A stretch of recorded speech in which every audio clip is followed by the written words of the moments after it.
Good evening, everyone. It is Sunday night, my friends. I hope everyone has had a good weekend. I certainly have had a somewhat productive one. We'll see if it's been fully productive or not. I've had a productive day at least, although I am starting late because I was recording some things for the old YouTubes here. But tonight we are going to be playing some more of Lacuna. Let me bring that up here. Yep, playing some more Lacuna, and I'm really interested to see more of this story and see where it's going with things. Now, I did like a very quick peek-see, no spoilers, out on the internet to see how long the game actually is, and most people are saying it's between 5 to 7 hours. It looks like we are 42% of the way through, so that's about right. We're about 3 hours and change into it. Let's see, 7:59 to 12:08. Yeah, about 3 hours and change into it. So, hey, Madge. So that's good. So, I don't know if we'll finish this tonight. But we'll see. We'll see what happens. Let's get the actual game audio up here. Yep, 42% complete we are of Lacuna. So we'll see if I can get. It says it's 5 to 7 hours. So we'll see if it goes up to, if we can complete it tonight or not. I'm getting a late start though, so we'll see. And I do want to hold to like 11:30 my time, because I gotta do some editing tonight. Some midnight editing. You know what, too? I guess I can leave my camera there. Well, hopefully I'm not good. We'll see if I'm blocking any UI elements. Long enough to enjoy the pixelated view. Yep, hopefully.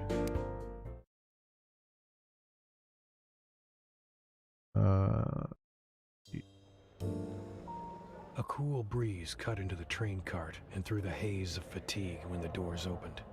I considered visiting Kat, suddenly feeling an urge to inhale the woody, slightly dusty air in our old apartment. Kat had filled it with what she affectionately called real things.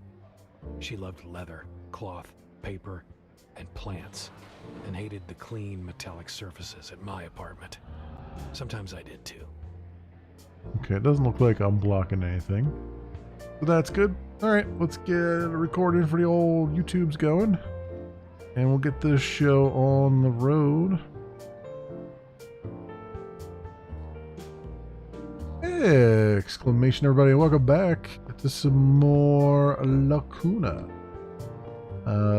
So this is where we left off. We just gotten through the case, through our first case, the first part of the case anyway. Now we have a choice to go visit Kat, and I think we'll do that.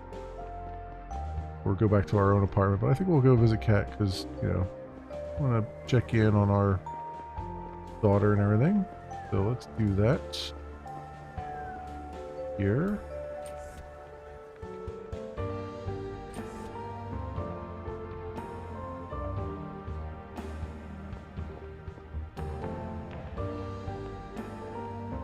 Catherine. Oh, hi, Neil. What are you doing here? I just wanted to say hello to Laura. Really? Who are you? Nice to see you too. Sorry, I'm just surprised. Laura's still asleep upstairs. I wouldn't wake her up if I were you. A late riser, just like her mom. More like every teenager ever. Fair enough. You want coffee? No, thanks. I'm actually headed to bed. I'm just coming back from work. Been a long night. Oh, that's rough. Wait. You didn't have anything to do with that shootout that's all over the news right now, did you? Actually, I did, but it was practically over by the time I got there. Oh my God, are you okay? They wouldn't have let me go if I'd caught a bullet. You don't say. I mean, are you emotionally okay? Was I ever? Okay, I get it. You don't want to talk about it. No, it's fine. Sorry. I'm okay. Thanks for asking. What was that whole thing about? Nobody seems to know anything yet. I can't tell you. But you'll hear it on the news soon enough. Okay. Well, I'm glad you're back in one piece. I have to catch the next train if I don't want to be late for work. But if you want, you can stick around until Laura wakes up. We both know that's not going to happen for another hour. True. Well, you can stop by later if you want. I gotta run now. Hold on, one more thing. Laura wants to go to a party at one of her classmates' place tonight. I'm not sure if I should let her. She's only 14. But I feel like she's had a hard time connecting with her peers, so this could be a good thing. What do you think? I don't know. Is she gonna be kissing people or what? I mean, freaking let her go. Let her have some fun. Laura's very mature for her age. I'm sure she'll take care of herself. Won't be doing drugs or anything like that, although she probably will be. Yeah, you're probably right. I shouldn't be so anxious. See you, Neil. Please don't get yourself shot. Okay. Is there anything to investigate in here? Oh yeah, there she is up in bed.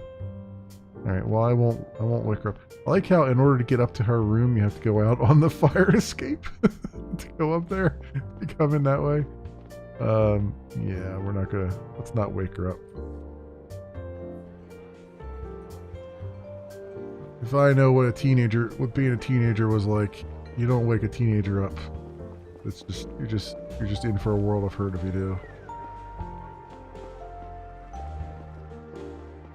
Alright, let's head back to our apartment since we have not slept. And I think it did say at the end of the last episode that he had like some kind of stim that just wore off. So he's like super dragging his butt right now.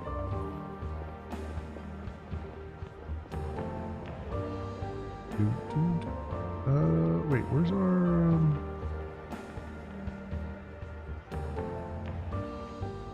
Can I not get back to our apartment? Did I forget where the apartment was? I think his apartment is up on that other thing, right? I think I was in the right spot. I just had to keep going to the left or to the right, I mean.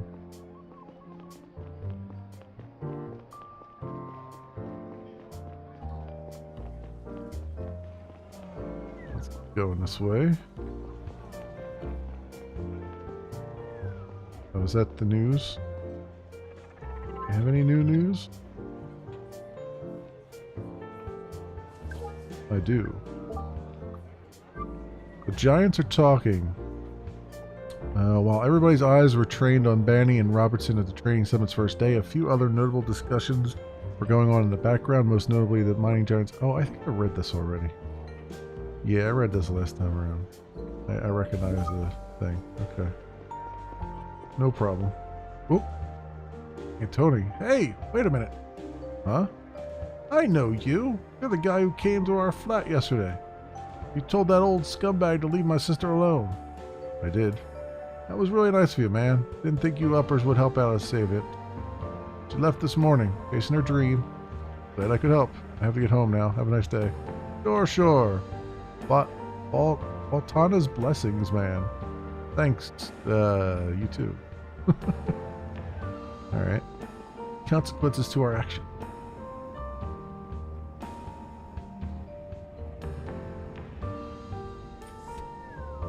Did they fix the ident thing outside my thing? I got into the elevator and leaned against a wall. I was so tired in that moment that my reflex of emotional repression whenever I saw Kat didn't seem to work anymore. It hit me with an unusual clarity that, even a decade after it had ended, I hadn't ever fully let go of her. I wasn't sure what to make of it, whether to be happy or to finally push myself to it. I concluded that I would probably just go back to repressing it altogether. When all else fails, repress. Repress, repress, repress. Alright, you gonna let me in here? Welcome. Okay. It is letting me in, so they fixed the identity scanner. Oh, how's our, Hey, Horace. How's it going? I fed him already. Let's pet him.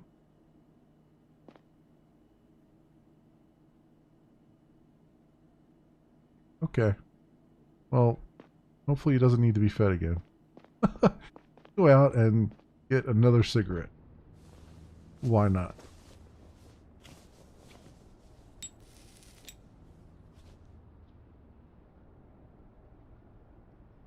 We have anything? We don't have anything to say about it. Okay. You get the old nicotine before bed, you know?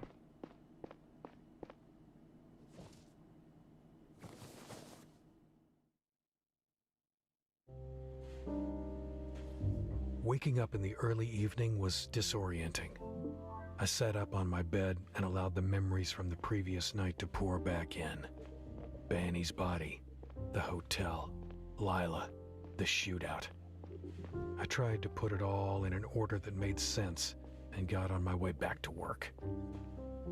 A hint of the good mood that had overcome me outside of the villa returned. Once again, it stemmed from what had made me join the CDI many years ago. The feeling of doing something instead of taking a back seat and waiting for death. There was a time when a lack of purpose threatened to consume me, lurking underneath meaningless daily routines and self-doubt sabotaging everything I did. Walking among the people outside, I felt even more alienated than usual. It was like they lived in another reality. Many were just getting out of work, looking to do some shopping, meet a friend, have a drink. Maybe I would find my way back to that reality one day. I wanted to, yet at the same time hated the thought of it. So relevant now that it's 2021 after the previous year. I can't interact with Banny or Benny, whatever. Okay, whatever. Can't take a shower either, which I'm sure we're smelling quite wonderful at this point.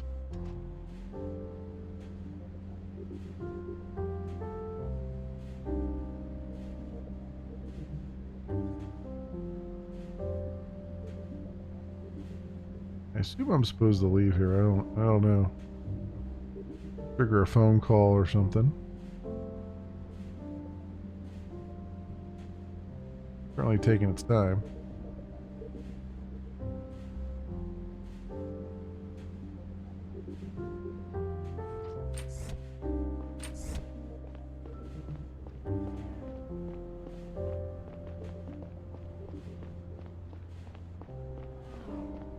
Have anything here? Logs,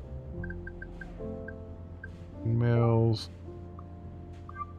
dangerous people. No, I don't think we have anything.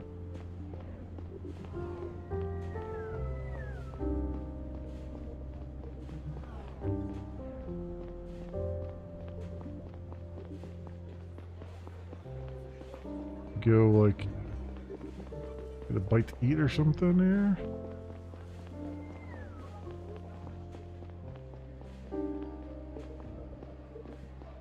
Oh, I've triggered something.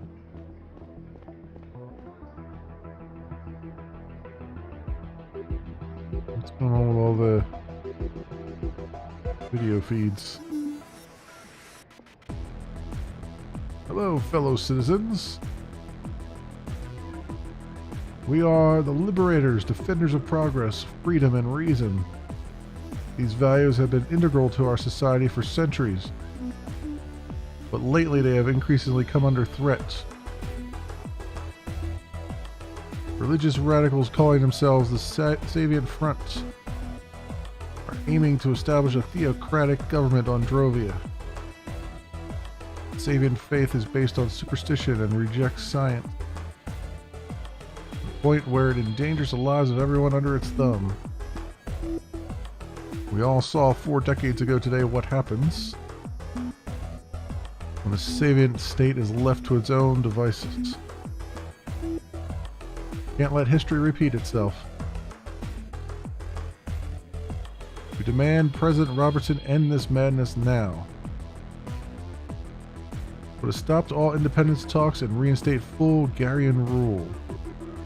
We remove the radical Savian Joseph Manny to get it started. If you do not start implementing measures to meet our demands,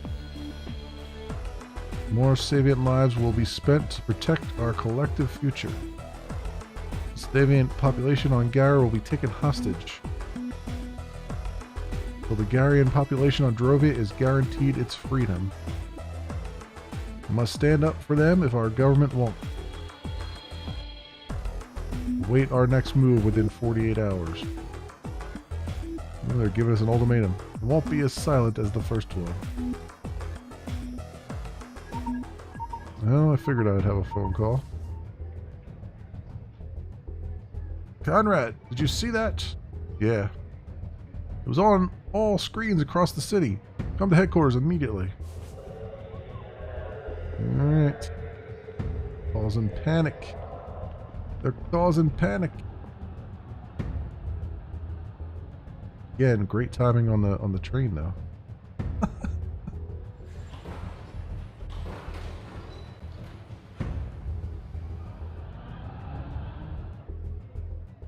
Music in this game is really good too. I really like it.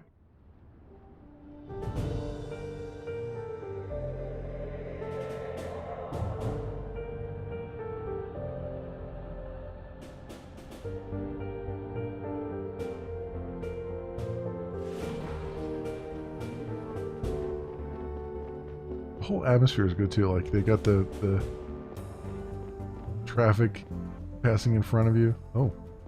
Oh, he's over here. Gary, what are you doing out here? Thinking. Strange how the city looks the same as always, as if nothing happened. That's a good thing, right? Fucking liberators. Ridiculous name. From whom are they liberating us? From a handful of superstitious lowers? Pathetic bullshit. Every single institution on this planet upholds the freedom of our people and their values. Not like we're letting some religious fanatics take over the solar system. And somehow we didn't know anything about these fuckers before everybody else. One more thing we missed. At least we booked the sniper and his associate. They're both being interrogated downstairs. So far, they're not very cooperative. Do we at least know who they are? We scanned them. The sniper's a complete ghost. He got a fake ID right before he checked into that hotel. The other guy is a businessman from Drovia. His name is Abraham Gonzalez. He's the CEO of a company called Power Up. They manufacture titanium-based batteries. Both the guy and his company seem harmless. No criminal record. Strange. Why would someone from Drovia help an anti-Drovian terror organization? I have no clue. What about the woman? Any updates on her? Nothing so far. But we do have another lead. Saito is trying to find out where the announcement was broadcast from earlier. But the most important lead are those two douchebags in our basement. You have a way with words, Conrad. Get down there and see if you can get them to talk. Will do. Did we secure that drive the sniper tried to hand over? Yeah. And? What's on it? About that. The chief said the Attorney General seized it. She said she has to evaluate if we have the required clearance level. The AG? Are you kidding me? That's a crucial piece of evidence. We need it. I suppose they'll let us in on it soon. There's no time to waste. We have to assume the next attack is less than 48 hours away. The higher-ups know what they're doing. You think? Let it go, Conrad. Go talk to the chief yourself if you have a problem. And one more thing. There's an article about Gonzalez's company in the news today. You might want to download it and have a look. Okay. Go download that as he said.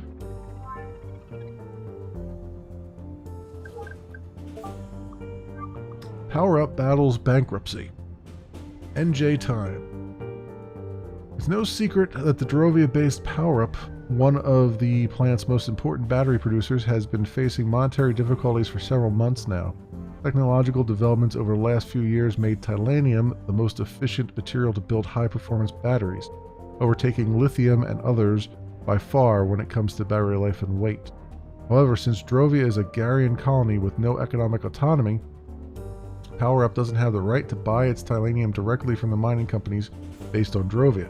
The latter are forced to sell the resource to Gara, which in turn sells the titanium to all companies processing the material, including those on Drovia. In light of this development, it has become increasingly difficult for non-Garian companies to keep prices competitive. This has put PowerUp, like many others, in an increasingly difficult spot. It did not come as a surprise, therefore, when its CEO and founder Abraham Gonzalez publicly supported the cause of the Drovian fight for independence last week. As representative of the Association of Drovian Electrics Companies, he accompanied Minister Bani on his business trip to Gara to defend the interests of his industry during the discussions between Drovia and Gara. So, okay, so Drovia is a Garian colony with no economic autonomy, right? And Drovia is... So PowerUp is Drovia based. So basically they have to sell it at whatever the Garians will allow them to sell their stuff at. Or buy their stuff at whatever the Garians will allow them to buy their stuff at. Which means he's trying to cut out the middleman and get to actual savings, probably. That would give him a motivation to get to push for Drovian independence. And the logs, the announcement was... They don't have it on here, do they? That's weird.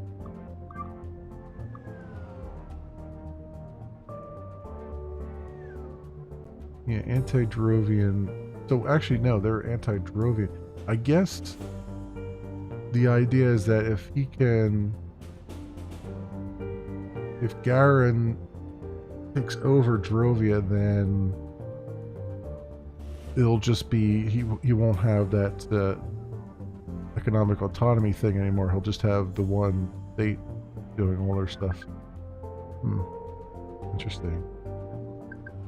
But I'm surprised they don't have... In the logs, I'm surprised they don't have that thing. It's alright. It's alright. I think I got the gist of it.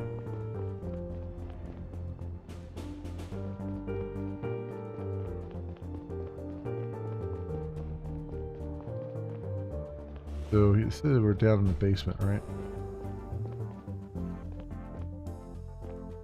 Hey, Holloway. I've been told that our guests are eagerly awaiting me. They sure are. I suggest you talk to Gonzalez first. The usual rich guy crap with him. He's going to be surrounded by lawyers in a few hours. At that point, it's going to be hard to get any more out of him. Oh, for fuck's sake. Why is it that people can just buy their way out of here? We're lucky he's from Drovia, so he doesn't have a lawyer here yet. But he does have a Drovian lawyer on the line right now who's going to annoy the hell out of you. He's somewhere in space and has a communication delay of about 30 seconds from what I understand. So if you want answers, you better have a strategy to make him talk quickly, because you can be sure the lawyer's going to shoot your questions down once they reach his ears. He's also going to call you on your bluffs, so be careful. Got it. Thanks. Saito did some digging and compiled a number of documents that could be useful for your interrogation.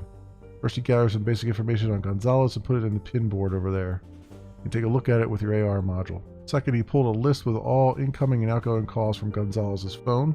I'll send that to your cell.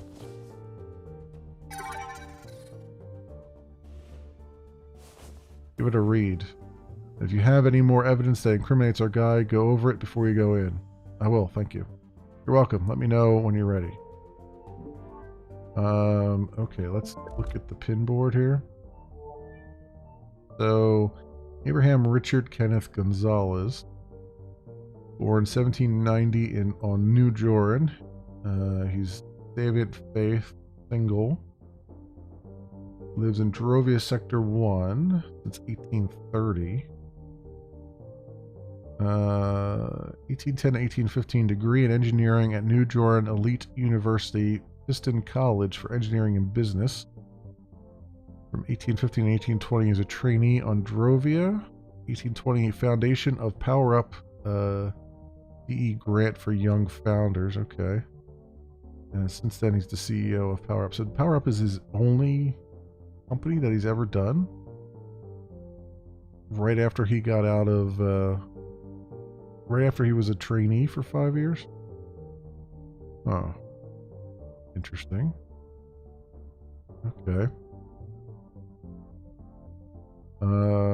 Let's look at our cell records. Cell records of Abraham Gonzalez. He had an incoming call from 334-49899 at 8:23. No, wait. Oh, the whole number is 08023. Blah blah blah. That was at 10 o'clock or 1000 really, and then he made an outgoing call at the same number at 2200. Made an outgoing call to an anonymous person at 1400. This is all the same day. Why are these not sorted? That's weird. I guess it sorted them by the number. Okay. An incoming call at 1100 on the 3rd. And then he made an outgoing call, some other number that we don't know, that doesn't match the first number. 2255, and then at 2300 he got an incoming call from anonymous. And then the next day at 0800 he made a call, or he had an incoming call from a different number.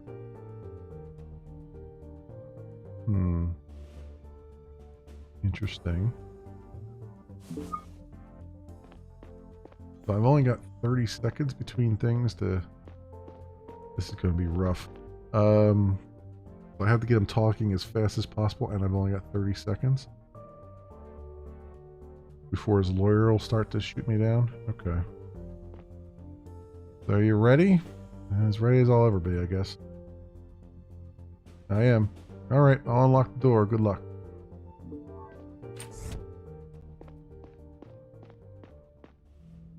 Hello, Mr. Gonzalez. I'm Agent Conrad. I already talked to your colleagues. I didn't do anything illegal. You don't have a right to keep me here. I'm a citizen of Drovia, and you have no evidence against me. We could keep you here for 24 hours even if we didn't have evidence, but we do. Let's start with your associate. What do you know about Boyd and the data he brought you? He's not my associate. I didn't even know he was called Boyd. Listen, Mr. Gonzalez.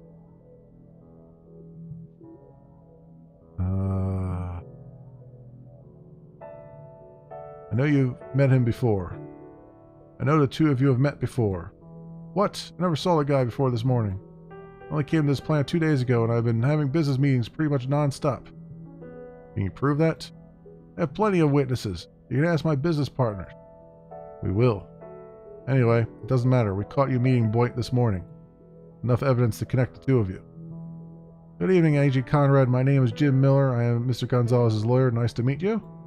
A team of legal professionals is on its way to advise my client. Till then, he won't answer any of your questions. Did you act on anyone's orders?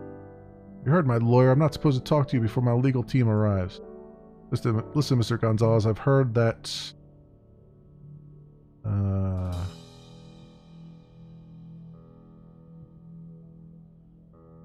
company needs Drovian Tilenium.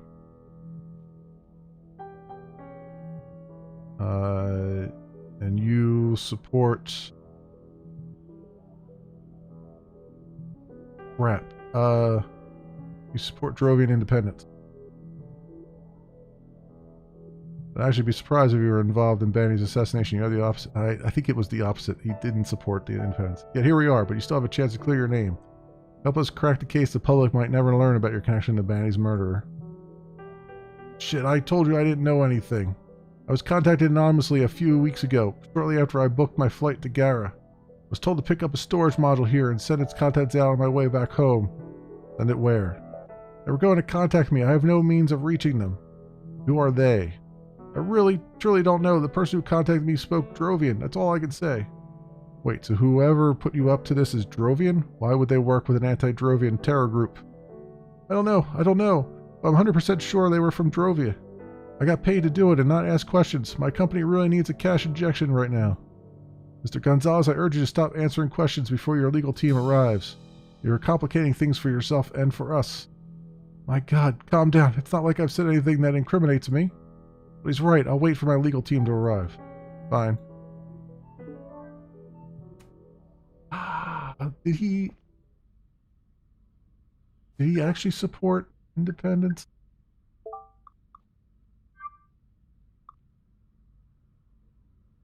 I feel like I answered wrong there.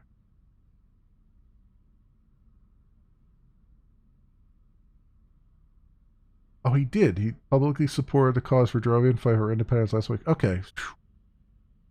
I had like a panic attack for a minute there. I'm like, I can't remember which one it was. All right. I think we did okay. Guess we'll find out once we talk to our buddy out here. So, how did it go? Doesn't seem to know much, which in itself is interesting. Well, it's more than nothing. Good luck with the other one. He's a tough nut to crack. Hasn't said a single word yet. Not sure if he has an emotional reaction to anything. We know nothing about the guy. He's a complete ghost. If you have any evidence that could be useful, though, you should go over before you talk to him. Let me know when you're ready. So who's the other guy? Information on Gonzalez. Some basic information on Gonzalez. Okay. This is the problem, is that it's been a week since I've done this, so I'm like trying to figure out here. Reinterrogation. These were rich crap. Don't learn here yet. Incoming alcohol calls. So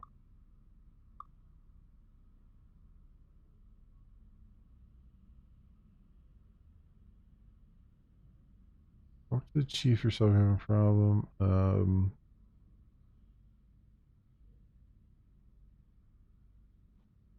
Two guys in the basement.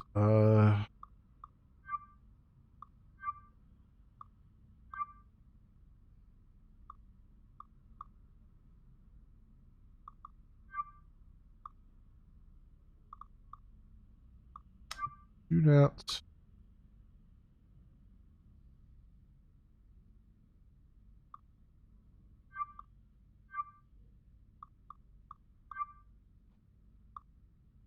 Yes, but his real name seems to be Boyd, so at large. Oh, am I talking to Boyd now? I think that's, yeah, because it's Zora is the one that we don't have. We have Boyd, though. What do I know about Boyd? Probably not a whole lot.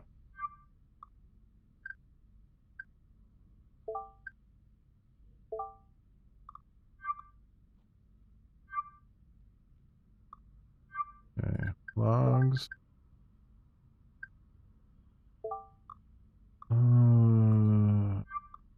Just a Banny, history go.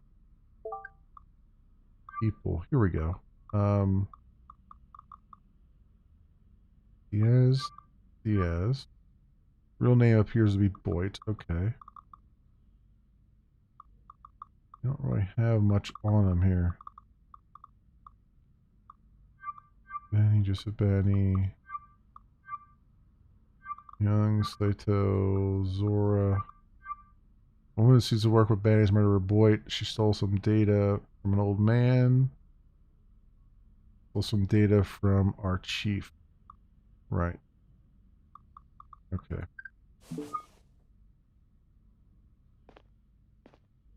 Are you ready? I guess. Alright, I'll unlock the door. Good luck.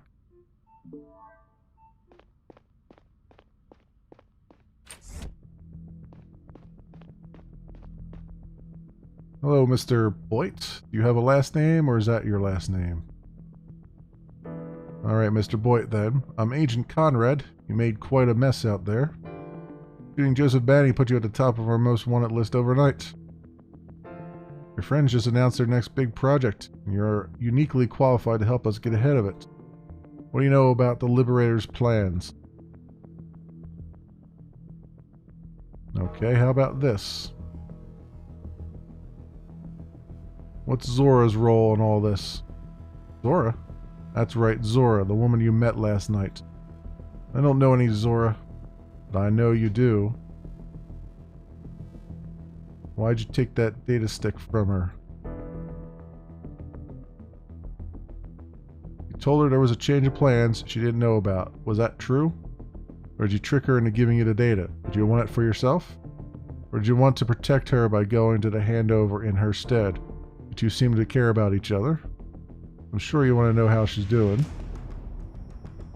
How about this? I tell you what I know about her, and you tell me what you know about the Liberators. You go first. Alright. We'll be happy to hear that we don't know her whereabouts. She wasn't at Jora's Plaza when we got you, and for all we know, she's leading a happy criminal existence. It's your turn. Who's behind the Liberators? I don't know. I've never met them. They just paid me. Who paid you? I answered your question. Fair enough. Well, this was fun. Let's do it again sometime. I don't know if I've failed here or if I've succeeded. This is the thing. This is the thing. Hope we're getting something useful out of them.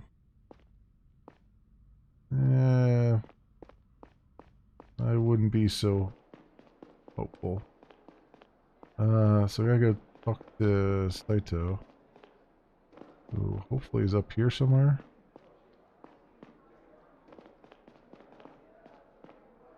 Where is she at? Not that way.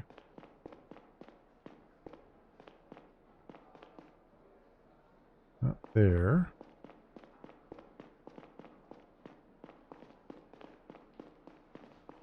I can't go up any higher. This is the chief here, right? No, this was the conference room. I think the chief is down here. Oh, she's down in the chief's office. Okay, I see her. Oh no, it's the Attorney General.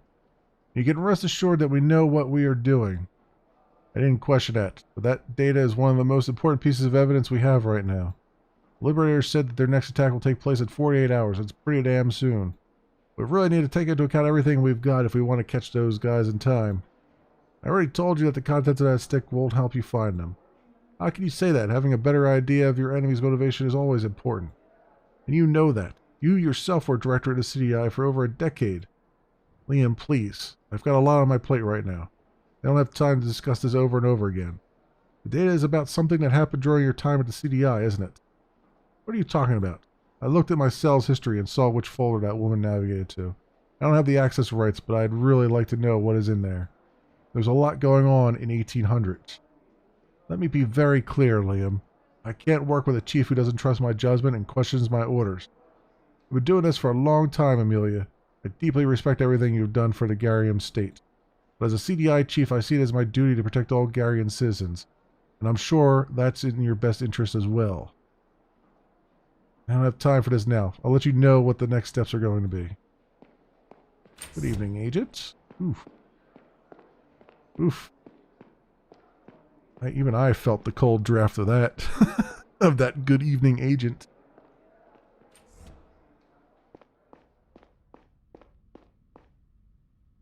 Good evening, Chief. Agent Conrad, how can I help you? What's the AG doing here? Wonder what the AG is doing here. We had a little discussion about our plan of action. Nothing you have to worry about. Was it about the data? Honestly, I don't understand why parts of the puzzle are being kept from us. It makes no sense. I agree. Listen, Conrad, I'm currently trying to find out what that data is about and why we don't get access. Don't you have a suspicion at least? You know what was on your cell when it was accessed? The data was on the CDI network, and apparently it was something I don't normally have access to. So I know what exactly we're looking at. I'd like to ask you to respect the chain of command. I'm getting an important call any second. We could talk later. He's shutting me down. Okay.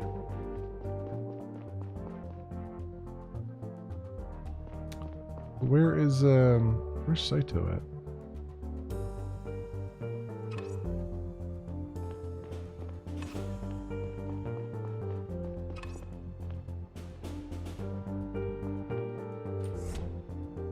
Ah, there you are.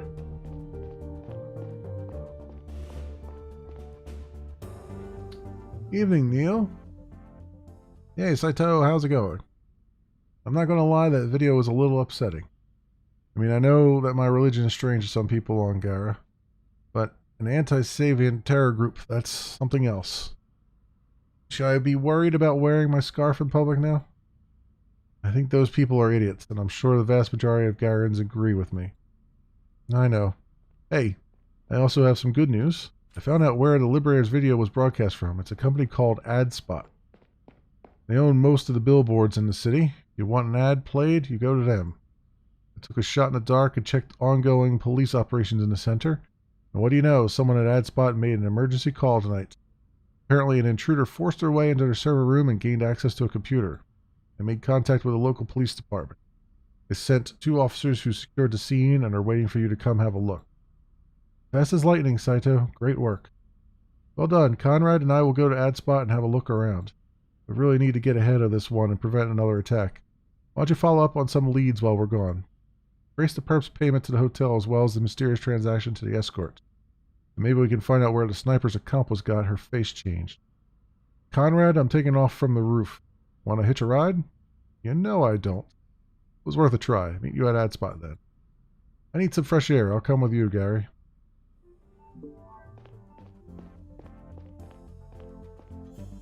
Also, what's this over here? Oh, it's a chair. It's a chair to sit down in. I'm like, what is this? Okay.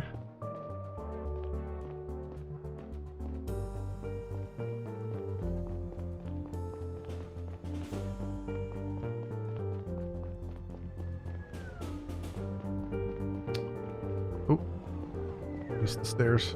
I missed the stairs.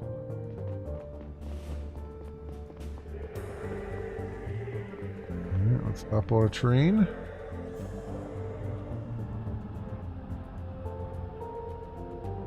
On time as usual.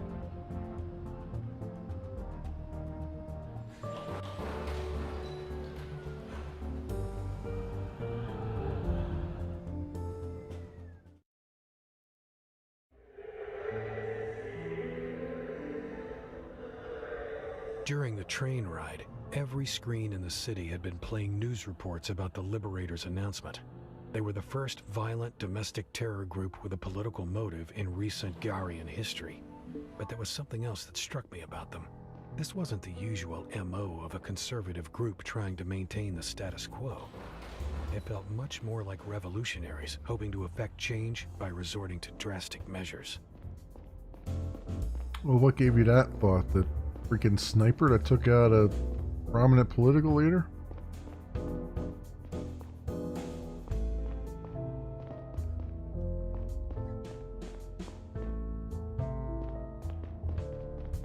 Uh-oh. With the broken glass. Oh, is this where they got in? The intruders got in? He seems pretty nervous about his boss. Hey, Conrad, this is Officer Wong, my colleague, Neil Conrad. Thank you for filling me in, officer. We'll take it from here. Conrad, the security guard who called the police is still inside. Let's go talk to him. He works for a security firm named Cox that was contracted by AdSpot to monitor their offices at night. I already informed their CEO, Albert Cox, about the intrusion. Or rather, his secretary. She told me that he's been at a business meal since 1730. But she said she's asked him to return to the office for questioning soon. First, let's hear what the guard has to say. I'm not panicking. You're being careless. I want you to promise me that you stay home today, okay? Oh, the officers are here. I'll call you back later. Good evening, Mr. Brown. We need to ask you a few questions. Officers, I really don't understand how it happened. I was just getting a coffee in here and then... I mean, I can't have an eye on all the rooms at the same time, right? It wasn't my fault. Calm down, sir. We're not accusing you of anything. My boss won't be happy at all when he hears about this. Could you tell us what happened from the start? The broadcast began around 1800. Where were you at the time? As I said, I left my post at the front desk for a short break. Was having a coffee in here. I heard the sound of shattering glass and I ran looking for the noise. When I arrived in the server room, I saw the broken window and the video playing on screen. I stopped the broadcast as quickly as I could. It all just took a few seconds. Hold on. They managed to climb in, log into the computer, and start that video within a few seconds? It seems that way. Did you see anyone when you entered the server room? No, it was empty. I went to look outside, but they were already gone. So to be clear, the video could have only played for a few seconds? No more than 10. Oh, come on, man. I watched the video. It was a lot more than 10 seconds. And if you stop it here, it immediately stops everywhere? Yeah, the screens across the city just mirror the ones in here. Look, my boss will say it's all my fault, but I swear to you, Okay, thank you. That's all for now. Conrad, I'm sending a sheet to your cell. Have a look around and see if you can find out who started that broadcast. Dude, this guy is like... I mean, I watched the damn broadcast, and this guy is like straight up lying straight to me. This email... Oh. New message from Dating Elite. Neil, a new message is waiting for you on Dating Elite. Make sure to check it soon, the Dating Elite team. Nobody wants to date plebes. No, you want to date elites. Beyond the Body. Enhancement update. Dear Mr. Conrad, an update is available for your following body enhancements: eyes plus, thighs plus, chest plus. Not sure why he needs chest plus, but okay.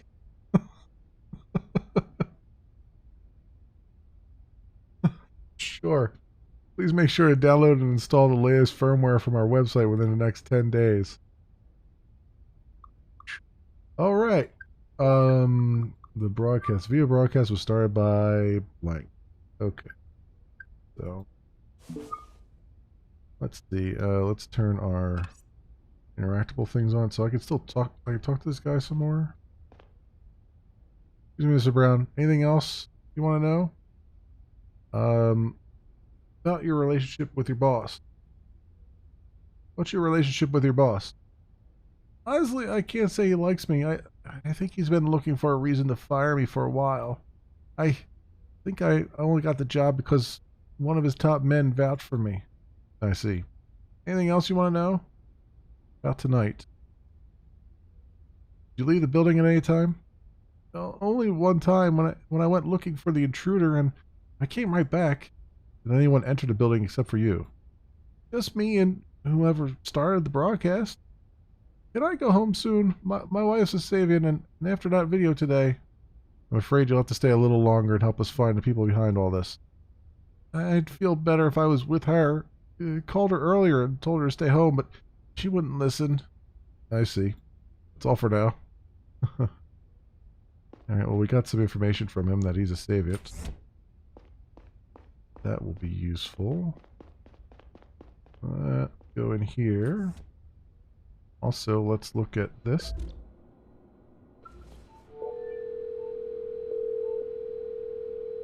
Hey, Saito, could you do me a favor?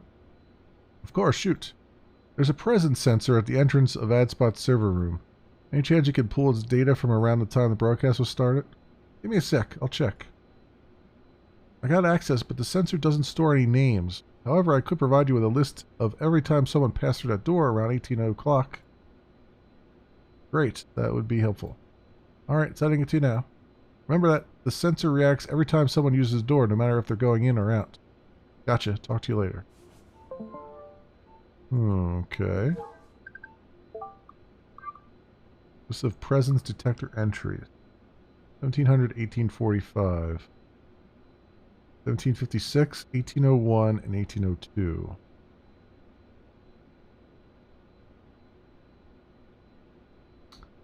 So, the guard said he ran in there.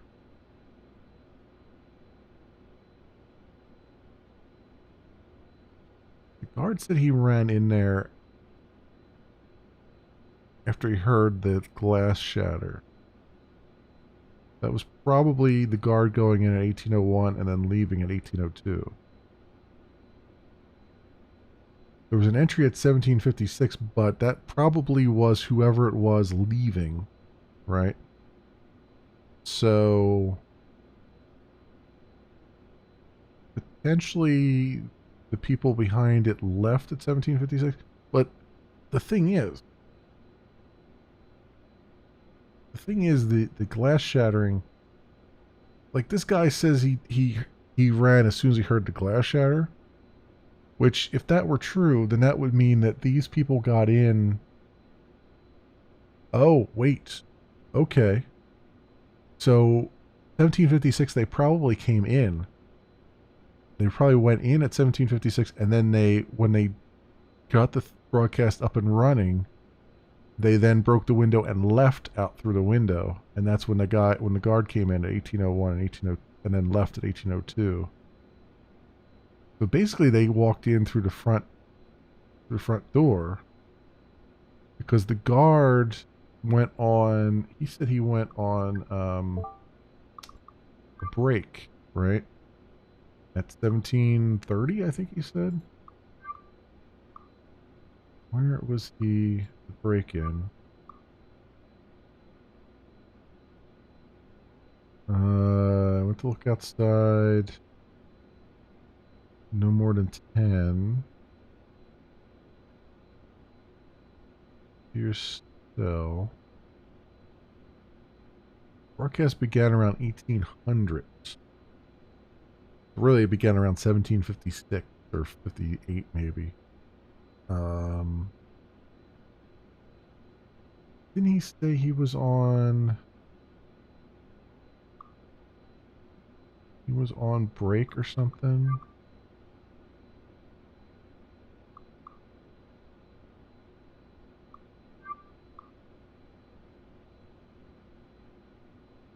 Oh, this guy was on in a business meal since 1730. Okay. But he's been... The CEO is gone.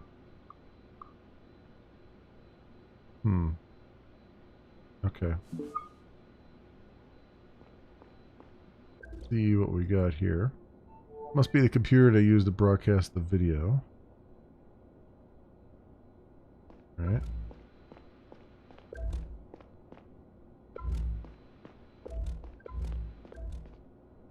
Looks like someone smashed the server room window. Yeah, I get that. And the glass is on the outside, which suggests that they did smash it from the inside to go out. So, there's that.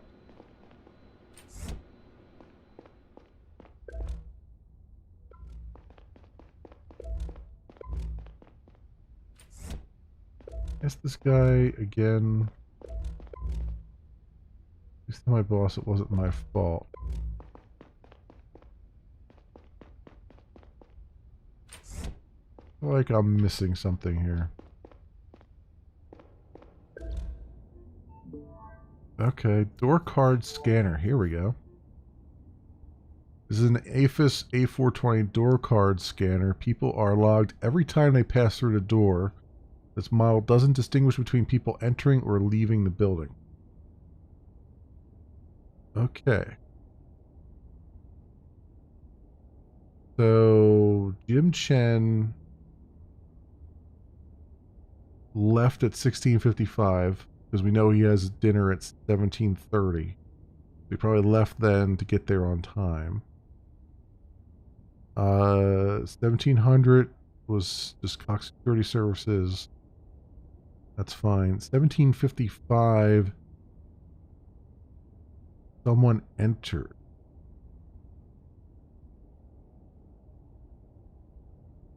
From Cox Security Services. But the door said, the door inside said, where's that at? 1756. Okay, so that makes sense. So somebody came in at 1755 and immediately went in that door at 1756 a minute. later. 1801, 1802. Now, this other thing said, though, that there was someone checked out at 1802 and 1804. My guess is, so that the guard said that he went to look at the glass that broke. So the guard was probably the one who left at 1802. Go outside. He probably looked at the glass and came back in at 1804 to call it in. So then it's the 1755 here that someone came in with a Cox security guard, card. Yeah, help him here. Go over here real fast. There's a lot more glass lying outside than inside. Yeah, so they definitely jumped out the window.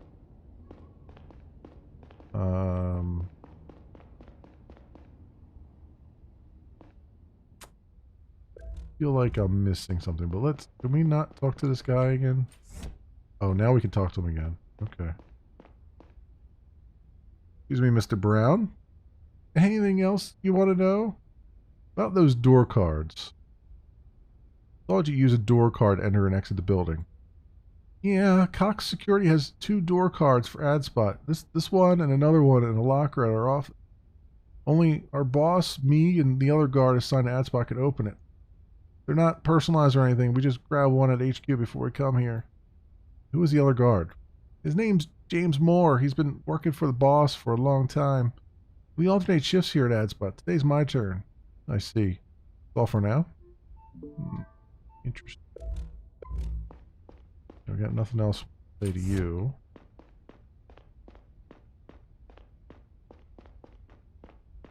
I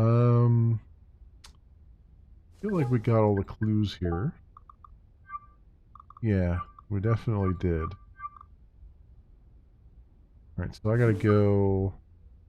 Come to me when you find something.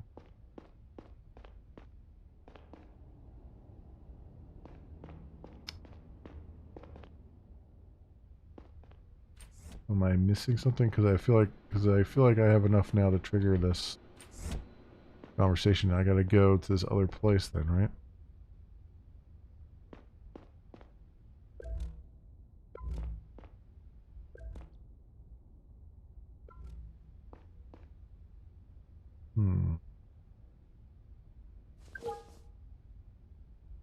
Submit the sheet.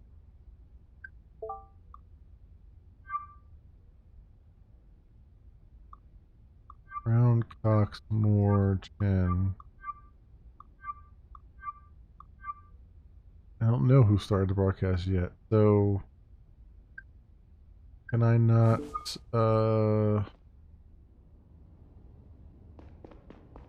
go to this other place?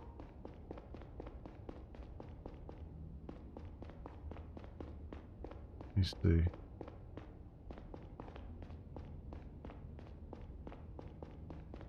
Like I need to go track down this other dude. It's not going to give me a train, is it?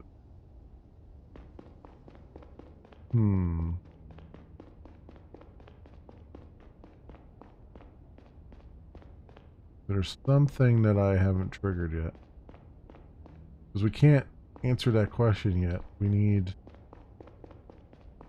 Wait, there's something over here? No.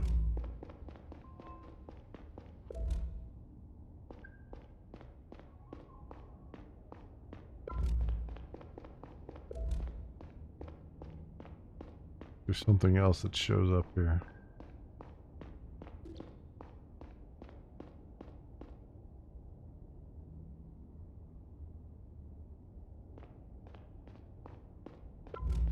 Nothing else there.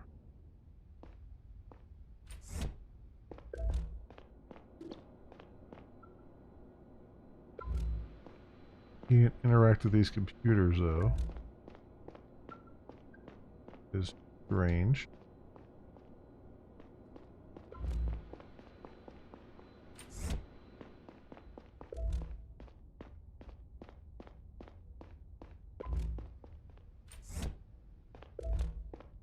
Anything else in here I haven't seen yet?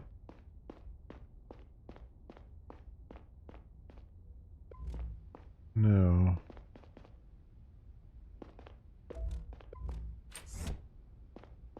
How do I... Like, I know what I gotta do, and I know I can't submit that sheet yet. We don't have enough information here.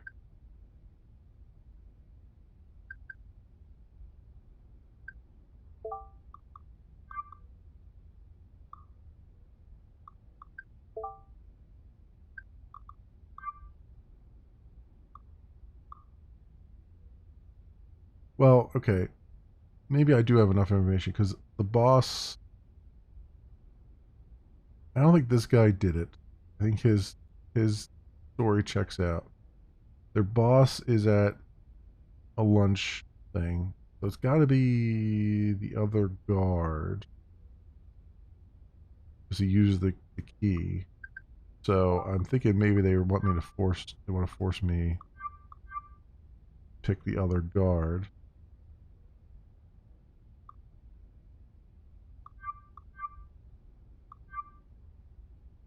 I don't know who Chen is.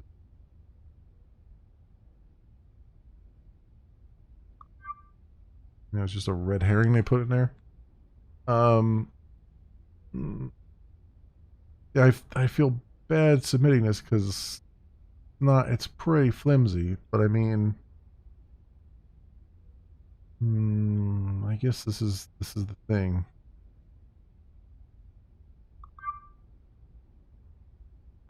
Really want to submit the sheet. This is all I can really do right now.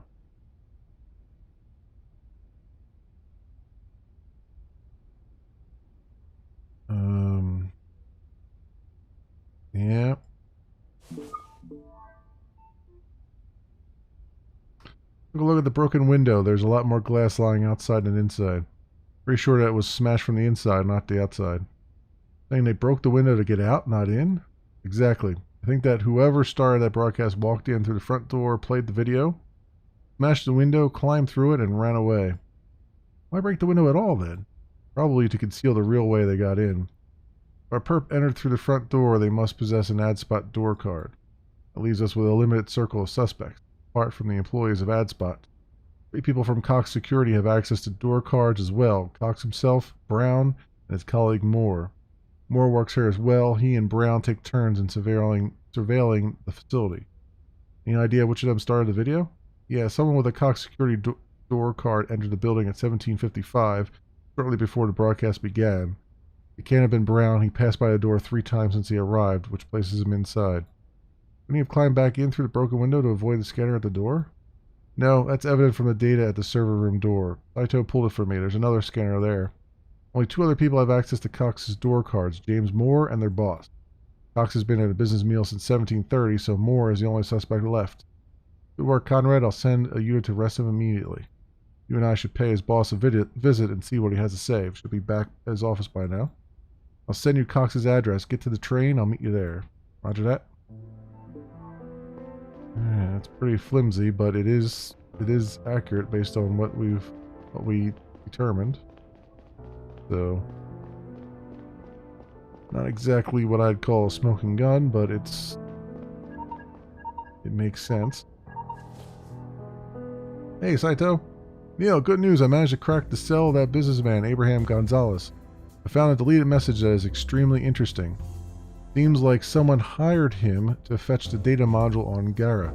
And here's the kicker. The message was sent from the Mercurius network. The what now? The Mercurius network is only accessible to really big companies. They have to be publicly traded and count more than 10,000 employees. What's more, the message was sent via a highly encrypted channel of the network. Those are exclusively accessible to high-ranking executives. That means whoever sent this message to Gonzalez is someone high up at a big company? Not just high up, it practically has to be the CEO. Good job, Saito. Sounds like a solid lead. I'll forward you the message and a list of all companies in the solar system that match the criteria. I'm also opening a sheet about who is behind the Liberators. Oh, and one more thing. I also managed to extract a message from the sniper's cell. Looks like he sent it to the woman who stole the data from our chief.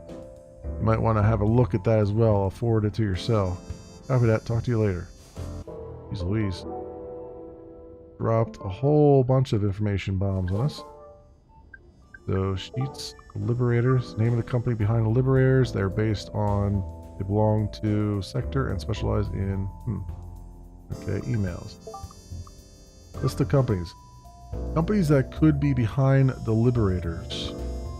Gustadore, Wajabi and Sons, Listen Enterprises, May Enterprises, blah blah blah blah. Okay.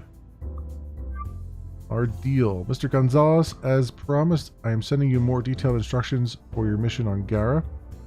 On May 4th, 1840 at 8:30 in the morning, you will wait for your contact person at the big fountain on Joris Plaza. He'll hand you a data stick that you'll take with you when you leave the planet in the evening. As soon as you have left the Garian network, you'll be contacted by one of my employees and given further instructions. As we already agreed, you are strictly forbidden from asking questions or trying to find out what the data on the stick is about. Discretion is of utmost importance for the mission. As soon as the module is in my possession, the agreed upon fee will be transferred to your bank account. Sincerely, whoever. Sorry. Zora. Probably figured out by now that I lied to you about Williams asking me to take care of the handover. Pretty sure you're mad as hell, and I'm sorry for that. Thing is, I have a bad feeling about this whole mission. I really couldn't stand it if you got hurt. We promised each other that this was the last job we would accept and that we would get out of it all afterwards. However, over the last few days, I realized that going back to normal after all these years scares the shit out of me. I'm not like you. What I'm trying to say is, if I don't get out of this, I want you to quit nonetheless and do what we were planning to do. I'm sure it will make you happy, maybe not immediately, but surely after a while. If everything goes as planned, I'll be with you in no time, and I'm sure I'll find a way to get used to normal life. If it doesn't, don't look back and don't come looking for me. Wait. Okay. Interesting. Well, I have probably some new news somewhere. Here we go.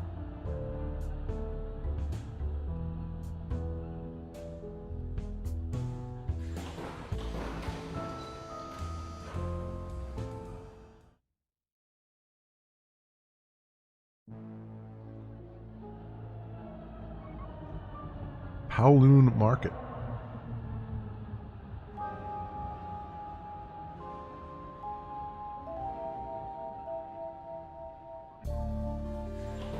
Oh man, this like they hit it so well on the head with like the lounge music. Oh man, it's great.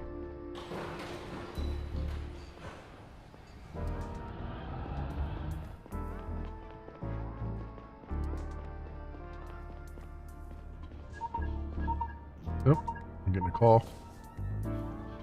Hey Gary. Conrad, I'm having car troubles, but I'll be there soon.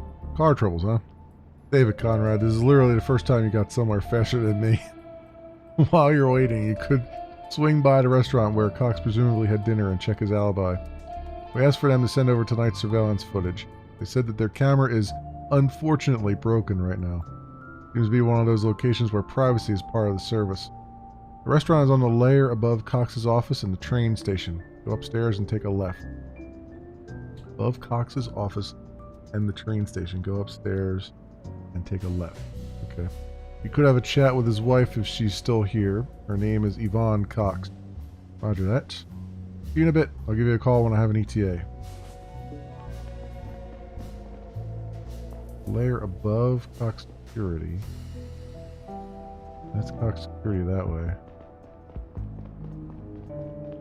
How do I get up to that? I guess this way? Do we buy some cigarettes? No, let's not buy any cigarettes. The Green Bowl. Liquors, I guess? Or something like that? Yeah. Liquors, it looks like. Alright. Go down there. Wait, I can't go down there, right? Oh, here we go. This way.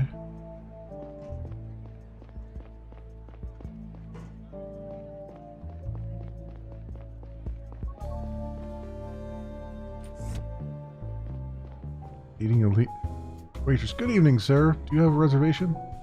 Evening. I'd like to talk to Yvonne Cox. Is she here? I must ask, is she expecting you? Not really, no. I'm sorry, but I can only let you in as part of a reservation. Neil Conrad, CDI. Would you please lead me to Miss Cox? Would you please follow me? Flashing the badge, sir.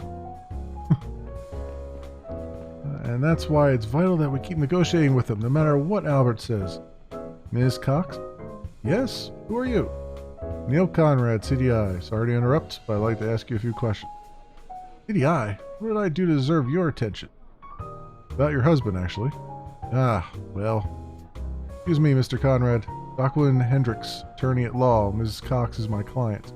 You realize that she's not obligated to give you any information about. It's okay, Jacqueline. Let's talk, Mr. Conrad. Do you mind if we stepped outside? I need some fresh air.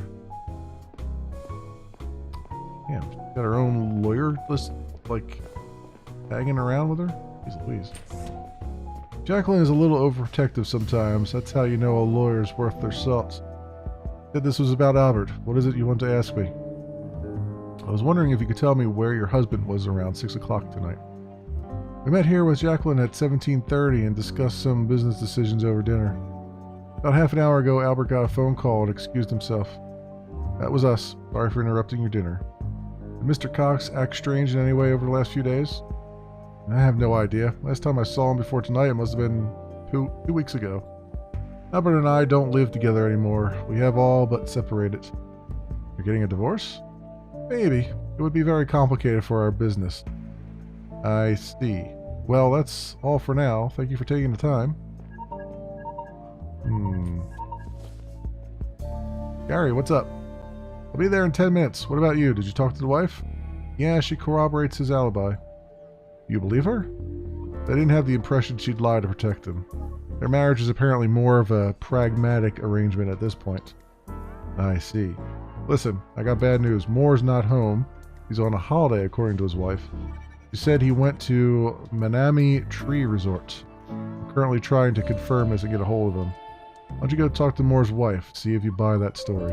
Saito says that you're very close by. Move up a layer or two and make a right to leave the market. You should find her apartment there. Come back down to Cox's office when you're done, if it's right near the train station. I'll be there in 10. Okay. On my way up to Moore's apartment, I walked through aromatic clouds of fried rice, fish, and mystery meat. Mystery meat. I'd been down to Paloon Market once before, with Catherine. It almost surprised me to see that none of the platforms had collapsed in the years since. People were still selling the same junk, some of it probably stolen halfway across the planet. It was a seamy night. The air was thick with fried rice.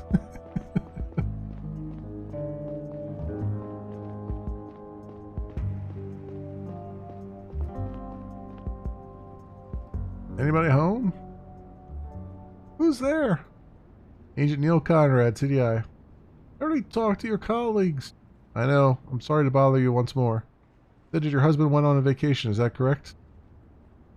Why don't you come in? Can I see your badge? Of course. James went to Manami Tree Resort. His flight left last night after work. Is there a way to contact him? He left his cell here because he wanted some peace and quiet. Wow. And you... Wow. Okay. What exactly do you want from him? I hope he's not in trouble. Why would you say that? Does he get in trouble a lot? No, not lately. Wouldn't everyone be worried about the CDI knocking on their door? Oh, shifty eyes. Not lately? Does your husband have a criminal record? He made some mistakes years ago, and he did his time for it. What did he do? Boss asked him to make a delivery of illegal substances. James got caught, and his boss said he knew nothing about it. Who was his boss at the time? Not Mr. Cox, I suppose. Oh, it was Cox, all right. James was in prison for almost a year and went right back to working for him. He didn't hold a grudge at all? Let's say he didn't have much of a choice. It's hard enough finding a job nowadays, even more so with a criminal record. Thank you, Mrs. Moore. That's all for now. If your husband gets in touch, tell him to contact me. Here's my cell info.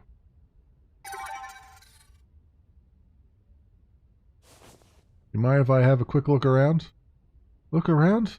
Why not? But please don't make a mess. Wow. Okay. A single plate in the sink. Looks like she had dinner alone. What is this? Like a QR code on instead of a painting.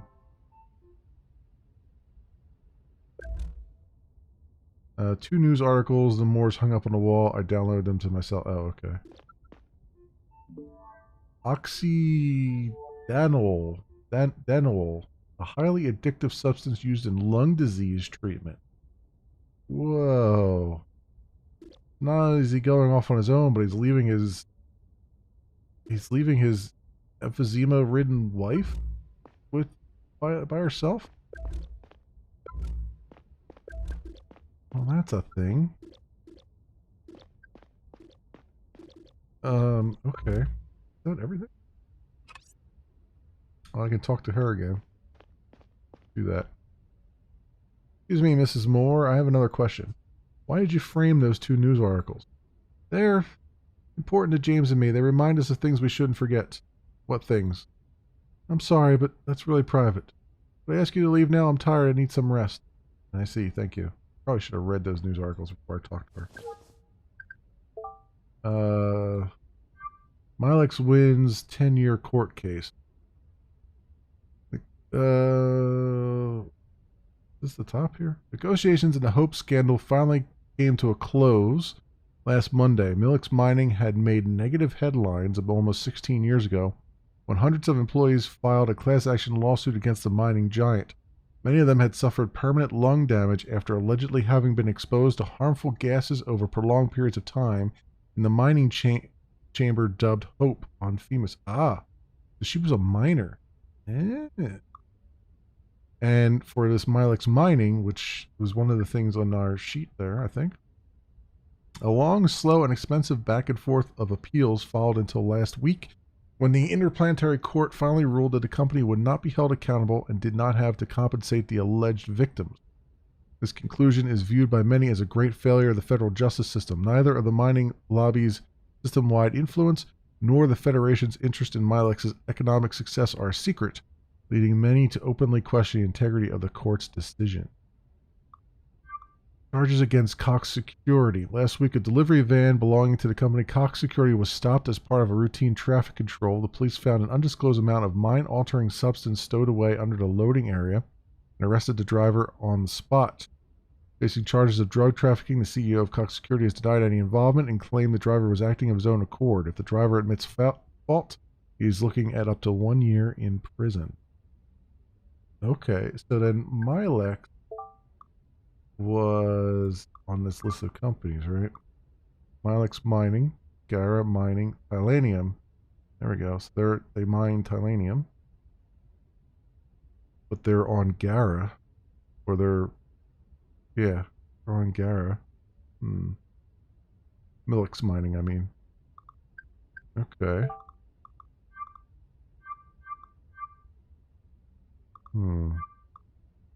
Interesting.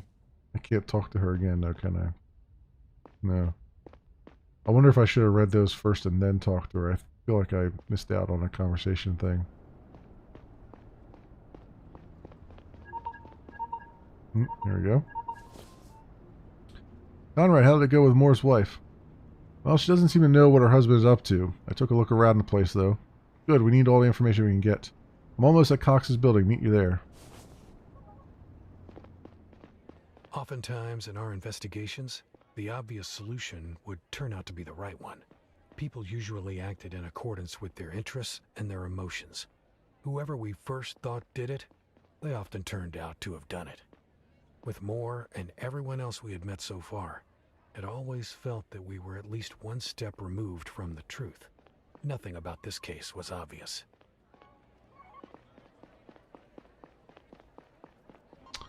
Where was the other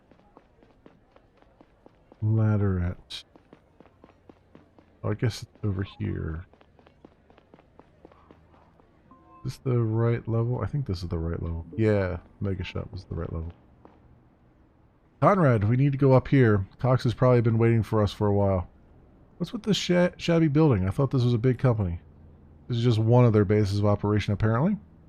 Uh, listen, Conrad, I just got a call from the AG. She ordered us to arrest Cox. What?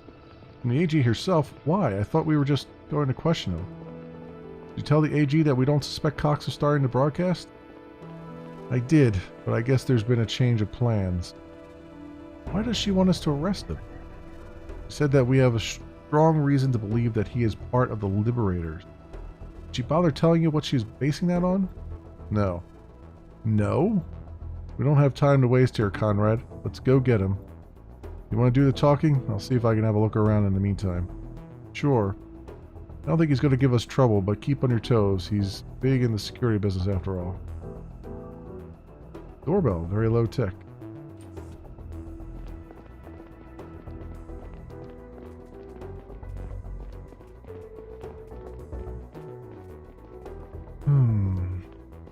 Good evening, Mr. Cox. I'm Agent Long, and this is my partner, Agent Conrad. Good evening. I'm sorry I don't have more chairs in here. We'll stand. I heard there was a break-in on Mr. Brown's watch. I didn't expect this sort of slip-up from him. I apologize. We're not here for him, actually. Mr. Cox, you're under arrest. We're suspected of providing support for an interplanetary conspiracy. I see. Whoa! Jesus. Shit, Gary. Put down that gun. Put down that gun immediately. Out of my way. Just shot a CDI agent. It's over, Mr. Cox. Oh, please, don't overestimate your power. What about your wife? You just leave her behind? I don't care about my wife. She'd be thrilled if I disappeared. Now get out of my way or I'll make you.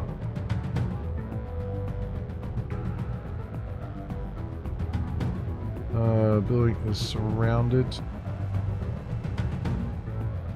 Building is surrounded by CIA agents. You won't get anywhere. No! You're bluffing!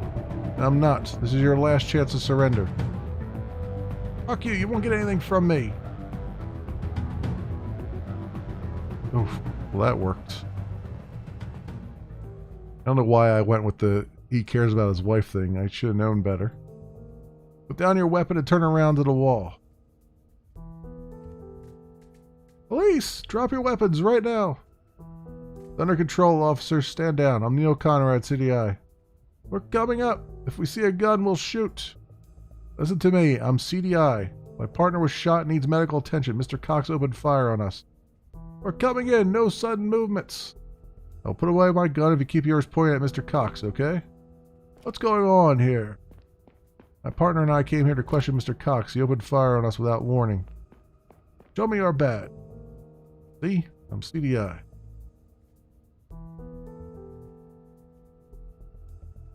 My name is Neil Conrad. This is my partner, Gary Long. He needs medical attention. Keep an eye on this guy, please. He's highly dangerous. I have to check on my partner. Okay. Marquez, make sure the building is clear and call for a medical team. I'll keep an eye on the perp. Gary, come on. Say something. I'm okay. I'm okay. You sure? I'm sure. Just hit my head when I fell. Oh, thank fuck. You're wearing your vest. Always when I'm in the field. I see our friend is still alive. Going to be an interesting talk later. Fuck you. I'm not going to tell you anything. I was not ready for that. Fuck. Neither was I. We should have been more careful. Looks like the AG had a point when she asked us to arrest him. Told you the higher-ups know what they're doing. Have a look around. There's probably something in here Cox really didn't want us to see. Yikes. Yikes, yikes, yikes.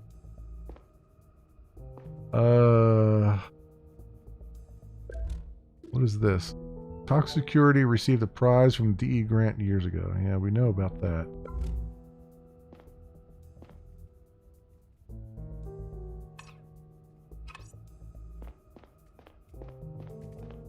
Alright, Let's have a look around. What is this? Pinboard containing work schedules and security information. Okay.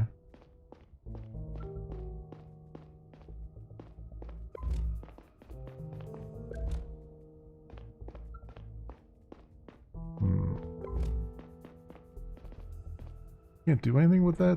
The work schedules? I think there'd be something I could do there. This garbage on the ground. Gary, come check this out. Looks like Cox was destroying records. I think we interrupted him. Don't touch anything. I'll get a team here to salvage whatever possible. Sounds good. What should I do next? Go home and take a few hours off. Let the adrenaline settle. Sounds good, but if you find out something about those drives or next attack on Mr. Moore, I'll give you a call. But now go home. I'll let the chief know what happened. Copy that. Want me to go home? We're not even quite... barely done anything. We didn't even talk to the guy. Guess we'll talk to him later. I feel like there's something else missing here. Did I get everything?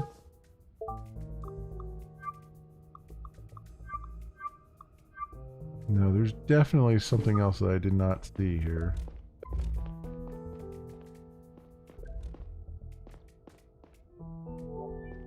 No signs of forced entry. Is that really the clue? Oh, okay. Of all the things. Alright, sure.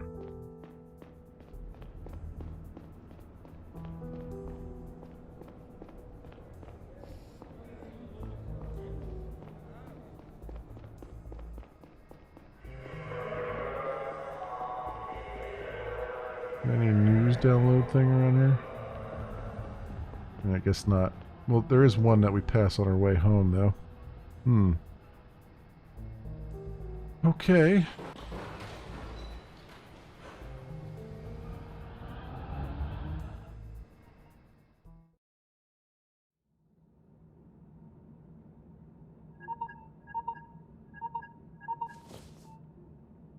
Hey, Neil.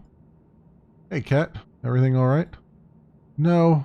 Laura's disappeared. What do you mean, disappeared? I let her go to that stupid party, but she promised she would be home over an hour ago. Have you tried calling her? Of course, but she's not answering. Probably having fun and forgot the time. Why won't she pick up? It's not like her. Maybe the music is too loud. I'm sure she'll come home once she realizes you try to reach her. I won't want you to worry for too long. Alright. Hey, Neil. You want to swing by for a glass of wine? I'm on a train right now, on my way back from work, and I'm pretty tired. Is it okay if I swing by spontaneously? Oh yeah, of course. I'm sitting here waiting anyway. I'm too tired to come and she's still not there in an hour. Give me a call, okay? Okay.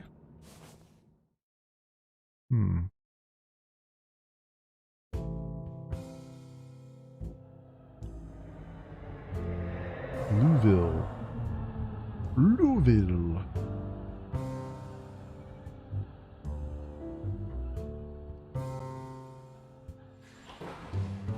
Alright, let's go check on her. Apparently a wreck. Because I am apparently a good husband. And also it's on my way.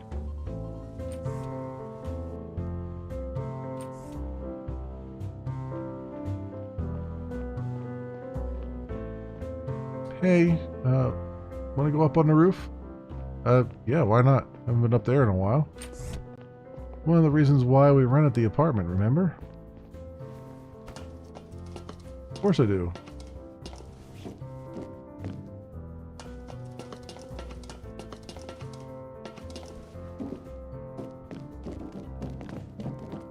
Getting excited about things is so easy when you're 24. Offer a cigarette? You want a cigarette? I don't. Yeah, you know what? Fuck it. Still the same brand, huh? Yeah, I'm getting a little tired of it, but changing things about your life would mean too much work? Funny. Come on, it wasn't aimed at you. I'm that way too. Everyone is. How's life going?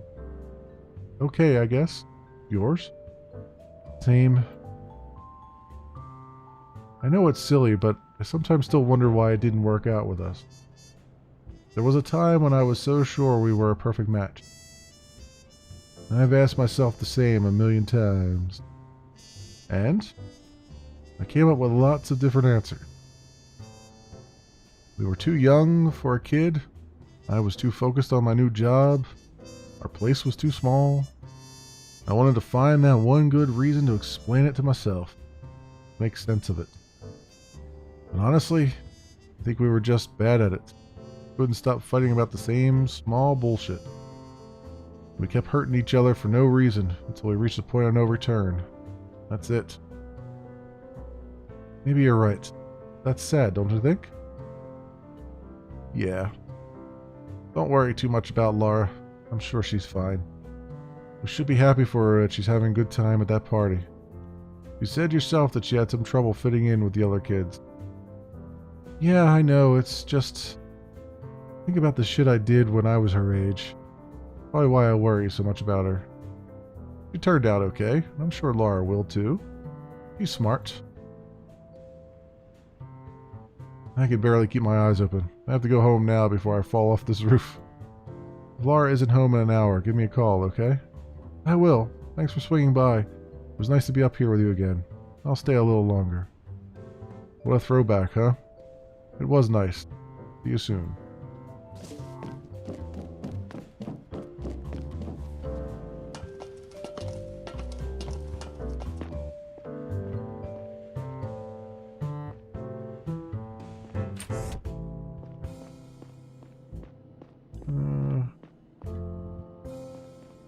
I wonder, how do you even get up to her room? There's nothing here that actually, like that goes up outside, but does it actually go inside here? Anyway.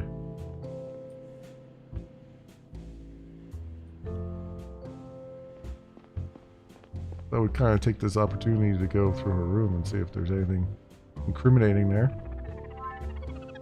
But oh well. Let's see what the news has to say. Developments in Banny's murder, Drovia today. As previously reported, Drovian Foreign Minister Joseph Banny was shot dead by an unknown assassin last night around 1:30 a.m.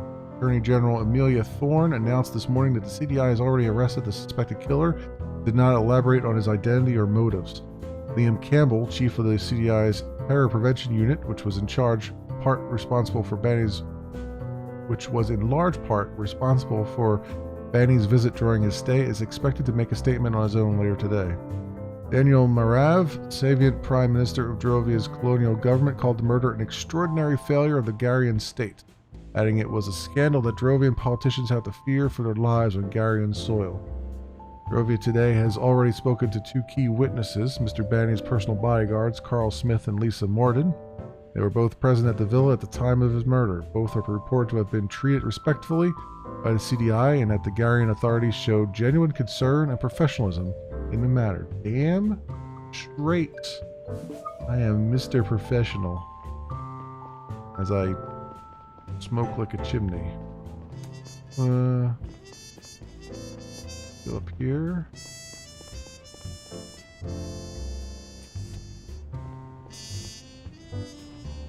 It feels weird that they dismissed us though so soon. I met my own tired gaze in the glass.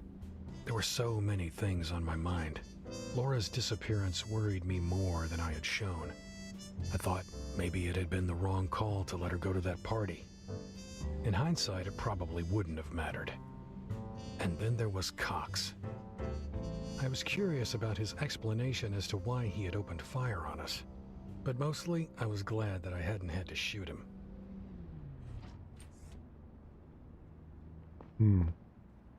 I'm curious as well. I mean, we know that he was in drugs and stuff, but... Welcome, Mr. Conrad. Your visitor is waiting inside. Visitor? I'm not expecting anyone. Who is it? Your visitor is... ID unknown. What the... I didn't tell you that I was expecting someone. Why did you let them in? I'm sorry, I did not understand the question. Stupid fucking thing. I'll see for myself.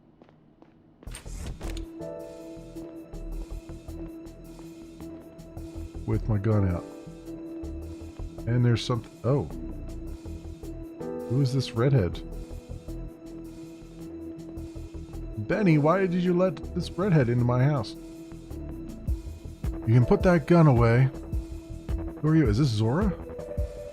You got a nice place up here. They pay you well. Show me your face. Turn around. Okay. Lila? Who? Oh, right, my face. I don't like it, to be honest. Yeah, this is Zora. Wait, it's you. You're the one who assaulted Lila. I'm Zora. Nice to meet you. Slowly put your hands up. I'm here to talk. Your hands up or I'll be forced to shoot. Nobody's forcing you to do anything. You can make your own decision. What do you want? We need a guy in the CDI to help us out with a few things. And why the fuck would I do that? We have your daughter. I should have led with that. You what? We took your daughter, Lara. No, you're full of shit. You can ask your ex. She's not at home. Where is she? Where is she? She's safe with us. You work for the Liberators, right? I have a record of your conversation with the man who shot Banny. Is stealing little girls really how they're trying to stand up for their ideals? You have to ask them. I don't know or care what they believe in. We're just getting paid. Or rather, we were supposed to. Then you showed up and botched the final step of the plan.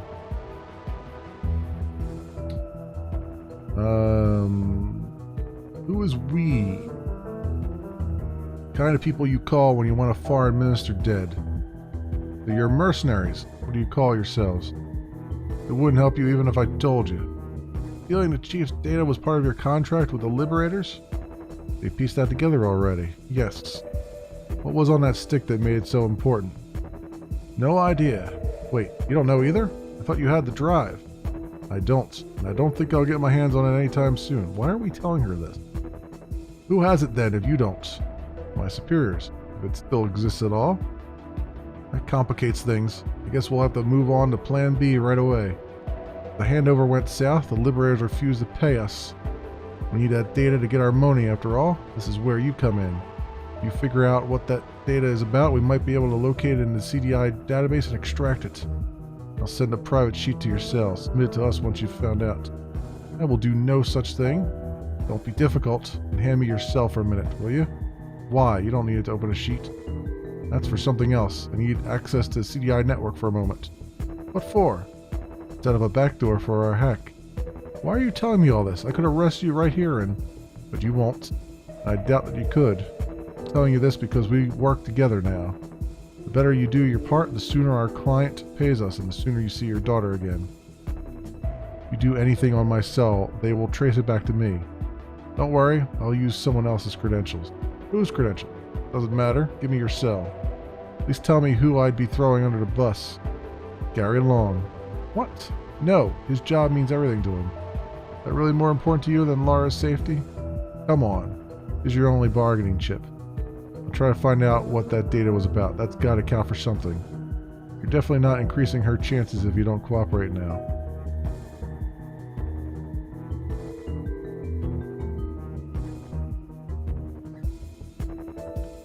Can't do it. I don't think you understand the severity of the situation. If you harm her, I won't do anything for you. Neil, many people in CDI have kids. You're a monster. This is not my call. Just give me your cell. Oh, I can't. Alright.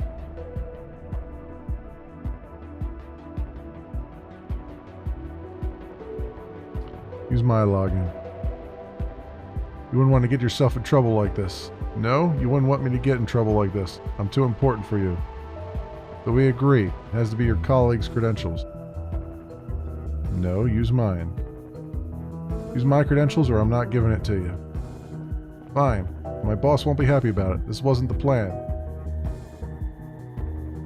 Done. That's it then. I gave you access and I'll tell you all I find out about that data. You'll let Lara go, right? It's just the first step. If you keep cooperating, you'll see her again soon. Please, just let her go. She doesn't have to suffer like this. I'll help you anyway, so you'll leave us alone. No could do. Sorry, not my call. Is really what you do with your life? Murder and child abduction? I don't have time for this. We're done here.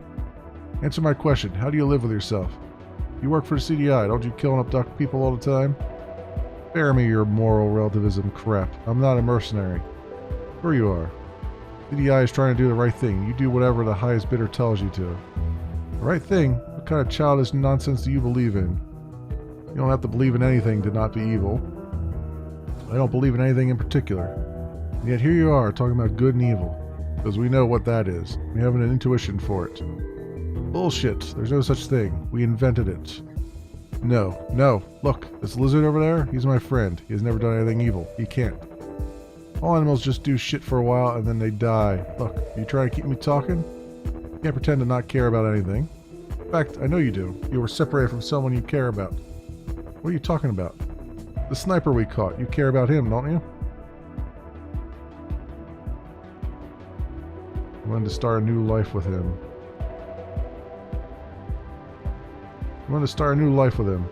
None of your business. It's funny you mention him. Thanks to you and your colleagues, I won't see him ever again. Can you just tell me it was bad to put people away against their will? My daughter harmed nobody. Your friend killed someone and might start a war. Offer to deliver a message. Maybe we can make a trade. What trade? Don't try to fuck with me. I know he's never getting out of there. Probably not, but I could deliver a message. What do you want in return? Promise me to keep Laura safe. Promise that I'll get her back when this is over. That depends on your actions, but I can promise that we'll actually let her go if you work with us. Alright? What's your message? Tell him the moon rises in the south. Okay. I'll be back with more instructions. And she leaped off the balcony. As soon as the woman disappeared into the night, my facade slipped, and I nearly collapsed on the balcony floor. I took out my cell with shaking hands and tapped on Laura's face in my contacts. Maybe. She didn't pick up. I resisted the urge to call Catherine next. I couldn't just tell her about what had happened. Why not? She knocked on my door in the early morning, but I didn't open. I tried to decide on a course of action, but I couldn't concentrate. My mind alternated between trying to remember my last conversation with Laura and conjuring up horrible images of her tied to a chair in some basement. Sometime later, my alarm rang. I got up to go to work, not sure if I was ready to talk to Kat. I must have stood outside her apartment for a few minutes when I finally made a decision. Alright. Go inside and talk to her.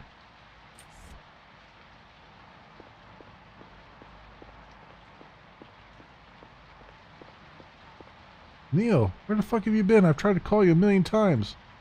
I even came to your apartment. I'm so sorry, Laura still isn't home. I've called all her friends and nobody knows anything. Looks like she never went to that party. Shit, Neil, what do I do now? Listen, Kat.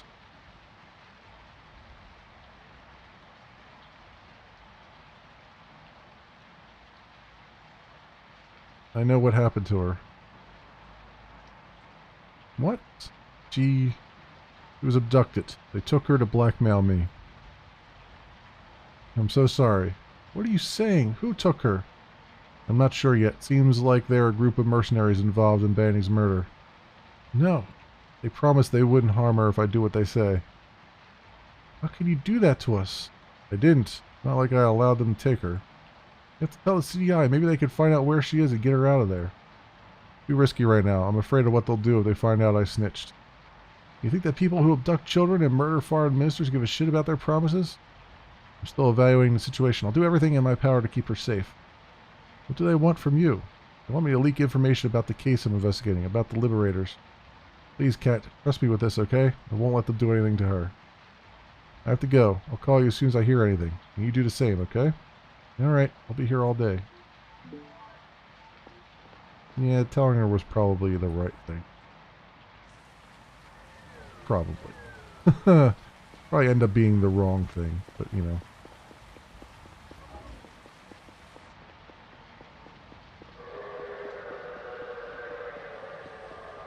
Of course, giving them my credentials means that I'm probably not going to be able to solve this case unless they've given us a way to, like, escape being put in jail here. So we'll see. We'll see what happens. There are multiple endings to the game. I might have gotten the earliest ending I could get, probably. We'll see.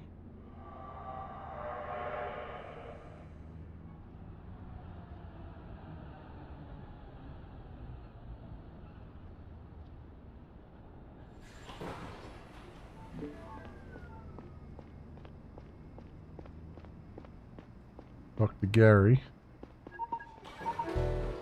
Oh, and there goes the phone. Who is this? Dad! Lara, where are you? Why didn't you let them use the login they wanted? Please, Dad, they're gonna hurt me if you don't listen to them. You need to get me out of here. They swear they'll let me go if you do what they ask. I know how important your job is to you, Lara. But how bad can the things be that they're asking you? Please, I want to finish my novel. Lara, listen to me. I'll get you out of there. Okay, stay calm and do what they say. I have this under control. We'll see each other soon.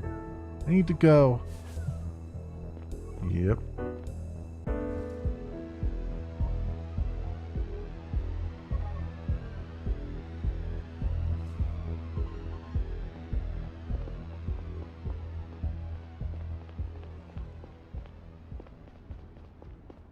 Is there any news here? Of all the things? There is. Banny's murderers speak. Less than 24 hours after Banny's death, an organization calling itself the Liberators has claimed responsibility for the attack. It was a scene right out of a movie, with screens all over the Capitol playing their radical message. If you weren't there, this is what they said. Hello, fellow citizens. We are the Liberators, defenders of progress, freedom, and reason. These values have been integral to our society for centuries, but lately they have increasingly come under threat. Religious radicals calling themselves the Savient Front are aiming to establish a theocratic government on Drovia. Savient faith is based on superstition and rejects science to the point where it endangers the lives of everyone under its thumb. We all saw 4 decades ago today what happens when a Savient state is left to its own devices. We can't let history repeat itself. We demand President Robertson end this madness now, put a stop to all independence talks, and reinstate full Garian rule. We removed the radical Savient Joseph Banny to get it started. If you do not start implementing measures to meet our demands, more Savient lives will be spent to protect the future of us all. The Savient population on Gara will be taken hostage until the Garian population on Drovia is guaranteed its freedom. We must step up for them if our government won't. Await our next move within 48 hours. It won't be as silent as the first. So far, authorities have not confirmed that the people sending the message were in fact involved in Foreign Minister Banny's death or what the chilling announcement at the end might pertain to.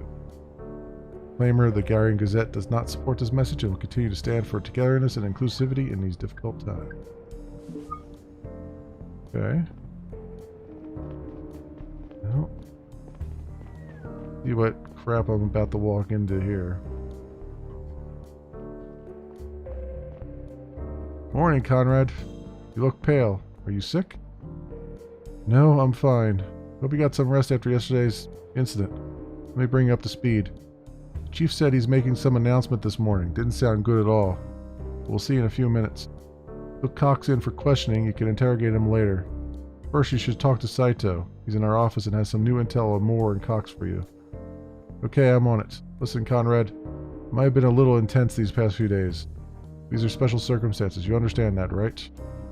Sure. It's been hard on all of us. I gotta run. Talk to you later.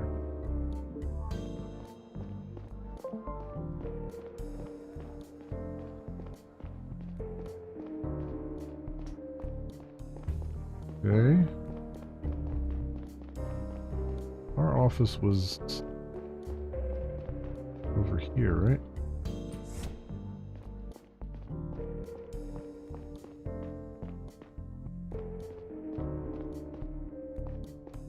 Ah, good morning, Neil. Hey, Saito, Gary told me you had some new intel for me. Indeed. I put everything on our pin board over there. Let me give you a quick overview. First, I assembled some basic information on James Moore and his wife. Second, I managed to pull their recent bank statements. Maybe you'll find something useful in there. That's all I could get my hands on for now, but I got more coming tomorrow. And third, took a look at the CV of the guy who fired at you, Albert Cox. And guess what I found? He's a Staviot and he grew up on Drovia. Oh, that's a surprise. I suspected he was working with the Liberators. Well, who knows? He still might. What's also interesting is that he changed his name 20 years ago. Shoot, we're running late to that meeting with the chief. Let's go. I'll tell you the rest on the way. Cox was born as Albert Bolton. His parents owned a big company at the time, Bolton Security Services. They were responsible for the safety of the Savian colony on Drovia. You mean Sector 2? The one that blew up 40 years ago? Exactly. Bolton Security was sued into oblivion over the incident and eventually went bankrupt. When Cox had finished school, he changed his name and moved to Gara. That's when he founded his own security company using some grant money. Thank you, Saito. Great work as always. Oh, it's nothing. I just did some advanced browsing. Before we go in, I need to ask. Is everything alright? You look not great. Didn't get enough sleep lately. Thanks for asking. I think everyone's here. Let's start. Thank you all for coming. As many of you know, I've been working for CDI for 28 years now. I've done everything in my power to defend the values our planet stands for. Principles of freedom, tolerance, equal rights for everyone, and justice have been guiding all of my actions. I've always been proud of our work and our commitment to the Garian democracy. Sadly, the path to justice isn't always clear, and we have to make difficult decisions. The murder of Joseph Banning has severely harmed the relationship between our planet and Drovia, and it puts the fragile peace in our solar system at risk. Why is he talking like this? Is he resigning? I think he's resigning because the DA is there. But also, someone has prepared this for him. Domestic Terrorism Division was charged with protecting Banning under my leadership. In light of our failure to do so, the Attorney General and I have agreed that the only appropriate response is for me to resign from my duties at the CDI effective immediately. I hope that the separatist groups on Drovia will consider this a sign of sincere remorse and of our intention to make up for the damage that has been done. I enjoyed working with all of you, and I wish you nothing but the best. I hope that each of you will find your way of fighting for justice. I will still be in my office today if there are any open questions or issues you want to talk to me about. My successor will be announced by the Attorney General in the near future. Starting tomorrow, Agent Long will be taking over my responsibilities until a permanent replacement is found. Thank you and goodbye. Yeah, this AG is pulling the strings. AG is... She's being blackmailed, definitely. Just like we are. But she's being blackmailed for something else. So she's definitely not playing on the right team here. We'll look at this board. Where was the pin board at? He said to look at.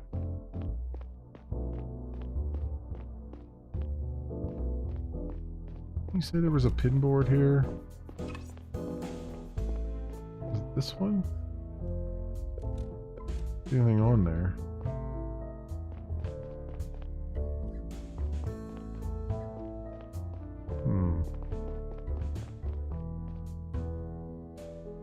That was unexpected. Fuck, I can't believe I'm standing in for the chief. Never thought they would pick me. I have to call my wife. Guess I'll be doing some overtime in the next few days.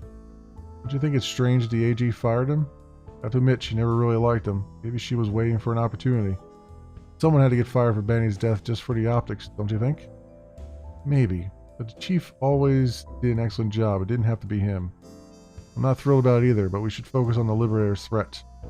I don't want to start my new job with a string of terror attacks. Let's recap what we've got so far.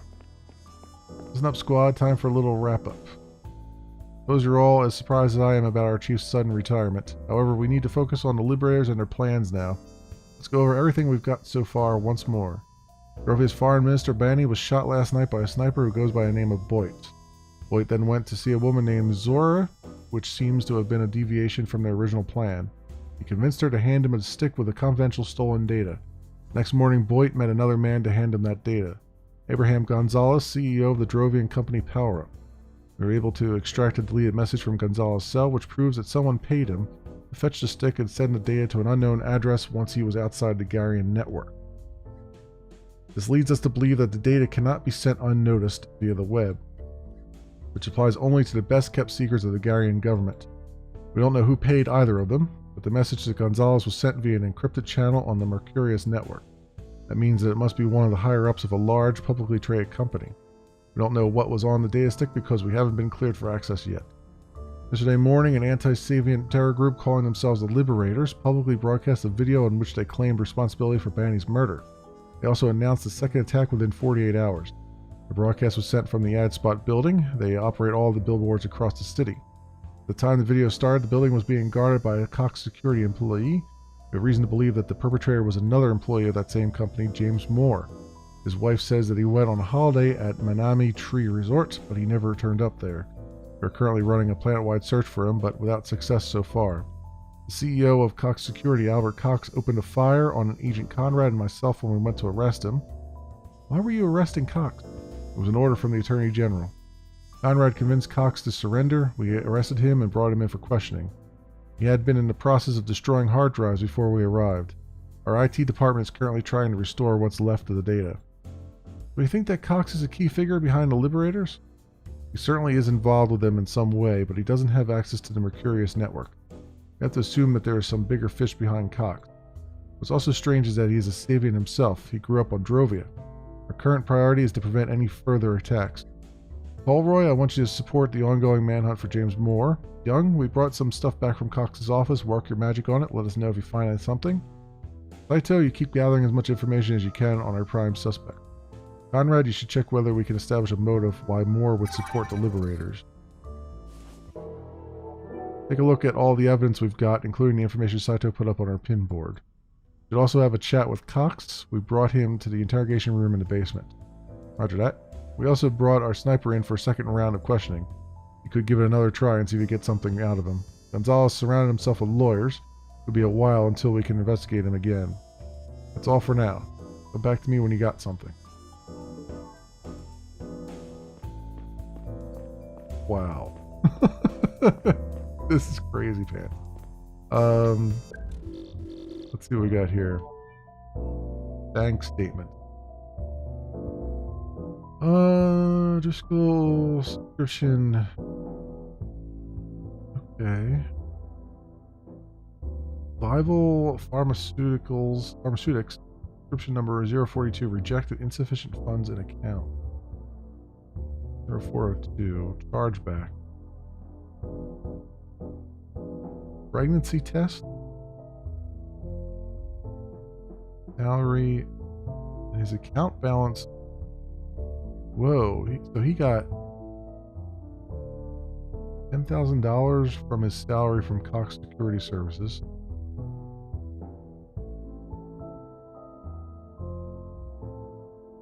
Compensation maintenance. Planned maintenance. Oh, okay. He got maintenance on his cyber implants, and they compensated him for them. Okay. Salary. What is his subscription to Vival's Pharmaceuticals? It's happening every 5, 6, 7 days? Every week? Every week he's getting something from there? And it got rejected.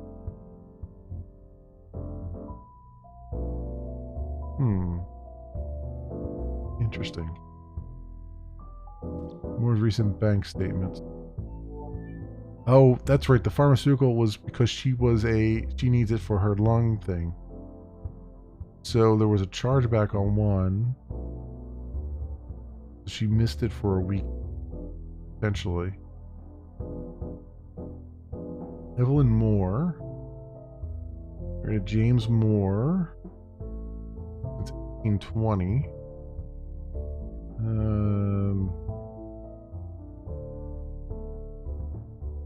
1822, she lives on Gara, but she was on Themis. A mining professional from 1818 to 1825, which means she met James Moore while she was mining on mining complex Hope on Themis, and married him during that time. And she got fined for petty larceny in 1824. Which then she stopped working at the Millix Mining in 1825. There's no cyber implant. So, they fire her because she had petty larceny? Well, no, she got fined for it. Weird. So she must have been having problems. Wow, there's like 3 things really close together here. If I hit the right ones. That's her. Oh, here we go. James Moore.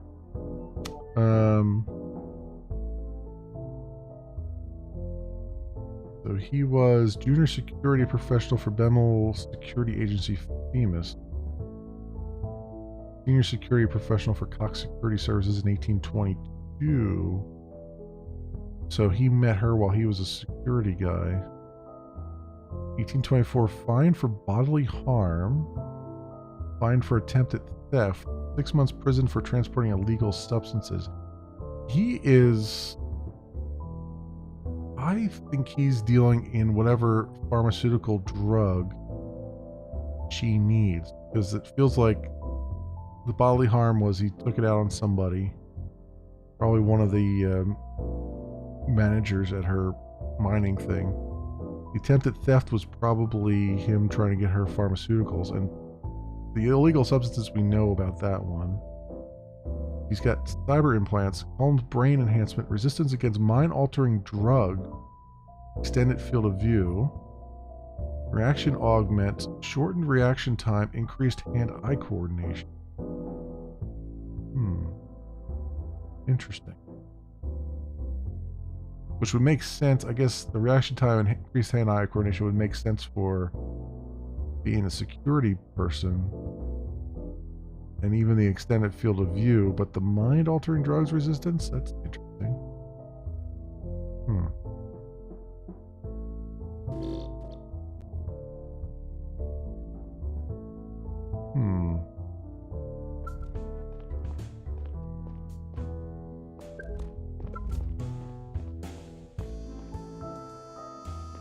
Okay.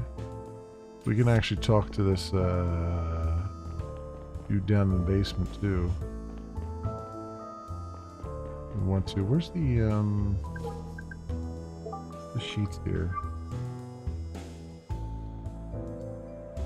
The data. The data is about the blank that took place on blank and blank. Okay, that's the data they want to get. Moore's motive is most likely something. Emails. New apartment. Sunlight Real Estate. Dear Mr. Conrad, we have found 244 new offers fitting your search criteria. In only a few clicks, you can make your dream home a reality. Take a look today.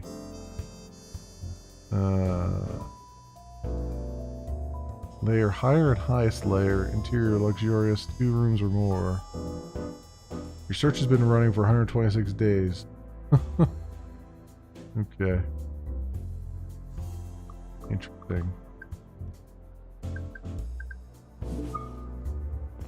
Now he did say talk to yeah, let's go before we go down there, let's talk to the chief. Since it's optional.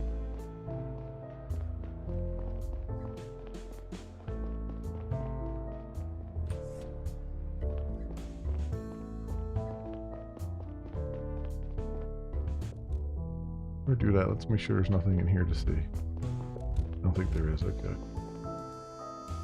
Hello, Conrad. How can I help you? I wanted to say goodbye. It was good working for you. Thank you, I appreciate it. I have to admit, I'm surprised by your decision. It's not like you could have done much more to protect Banny. Come on, Conrad, we both know that doesn't matter. Ed's needed the role for this. Chief. Why did we arrest Cox? I mean, it looks like it was the right call. We didn't know at the time, and why didn't you give us the arrest order yourself? The AG didn't tell me why she wanted to do it, so I refused to give the order. You don't know either. No, it seems like it's classified, same as the information on that stick. I see. That's why she fired him, because he didn't want to do that. Chief. The AG fired you for something else. I overheard your conversation yesterday. Why are you telling me this? It didn't sound like you were arguing about Banny's death. You were aware that you can be suspended for eavesdropping on your superiors? In fact, it seemed like you were suspecting the AG of something. Is that the real reason why she wanted to get rid of you? This one is out of your league. Just respect the chain of command. I see. I have to pack up my things now. I wish you all the best for your career at CDI. Thank you. Your cell contacts haven't changed lately, have they? Haven't changed in years. Good. I feel like he's going to send me information. Like, he's probably going to... Like, he knows that I know, and he's just going to send me information about what the AG was looking for.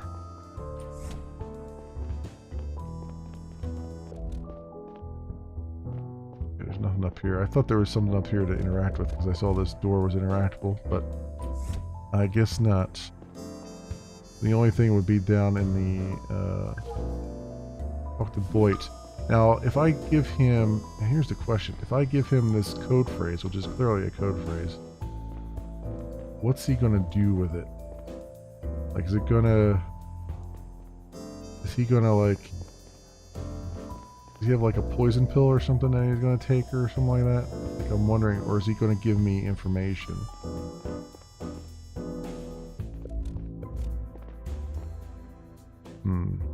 Alright. I guess we'll have to try it and see.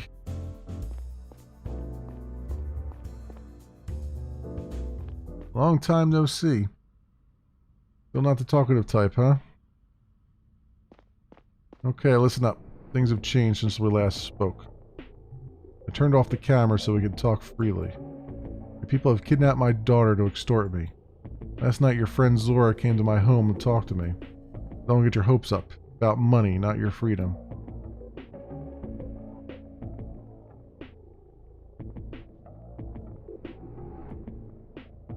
I can arrest Zora anytime. Next time she pays me a visit, I can have her arrested. Go away for life based on evidence we have already.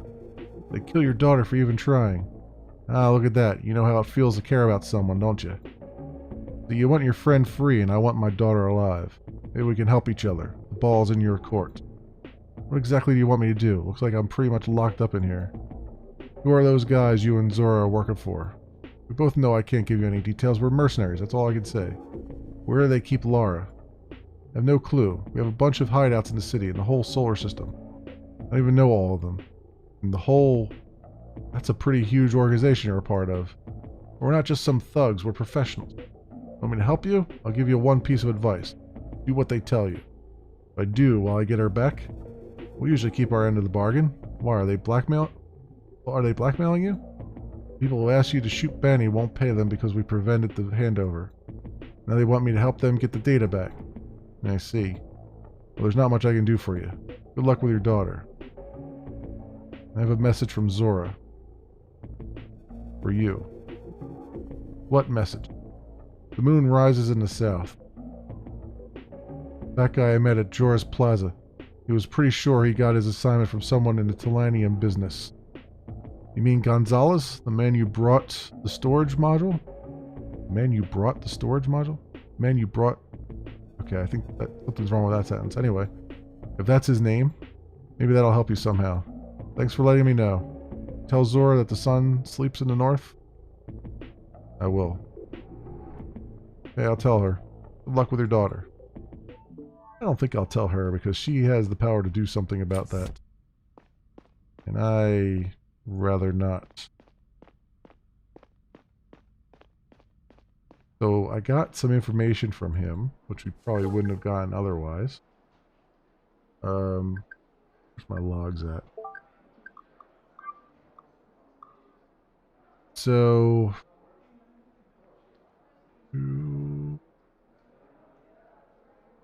That guy I met at Jora's Plaza, he was pretty sure he got his assignment from someone in the Telanium business. So it's the mining thing, the mining magnet. So probably the head of that mining corporation that we've been looking at.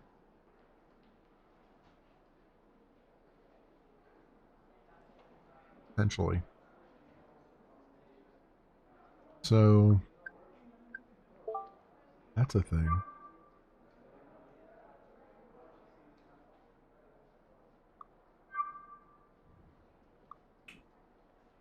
Moore's motive.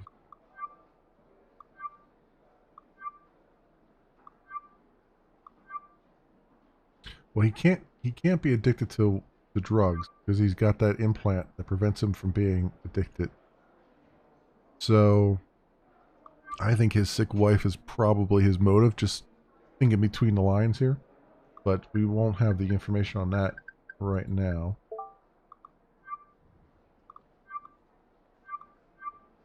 Lung disease treatment, yeah. So they're blackmailing him so that he can get stuff to his wife. Most likely. What's this? Basement interrogation, second floor, third floor. Oh, that's actually telling me where to go. I'm just now finding that. I'm like, how do I find my way around this place? Talk to Cox. Is he in the... Did he say he was in the basement? I guess he's in the other basement thing here. Go see. Let's go see. Yep, here we go. Good afternoon, Mr. Cox. I'd like to ask you a few questions. I'm waiting for my legal team. You fired at my partner and me. Care to explain? I probably don't need to tell you that you didn't make the best first impression on us.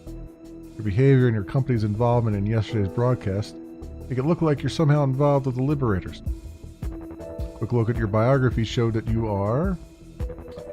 a Savians.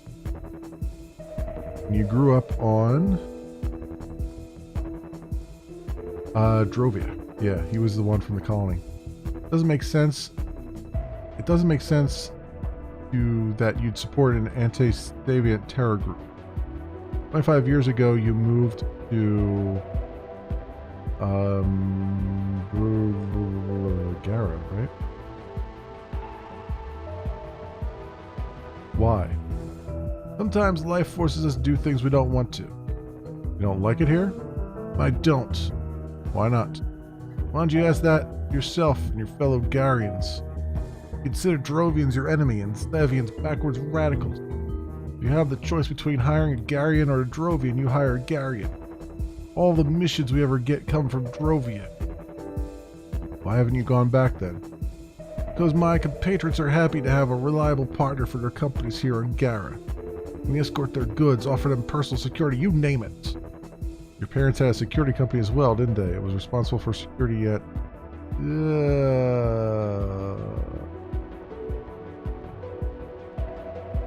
I have no idea. Sector 2? They didn't do such a good job with Sector 2 blowing up and all. You know nothing about my parents. I've already said enough. I'll wait for my lawyers now. Yeah, I think I effed that one up. I think they were Sector 1. They actually tell me... I know they told me his parents, right?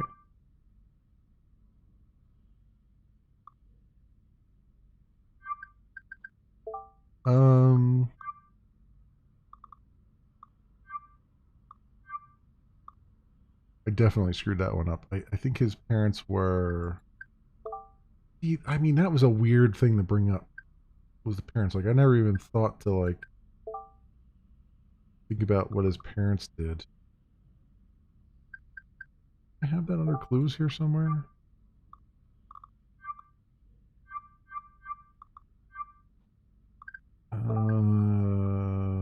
No, I think it's up on that pin board, isn't it?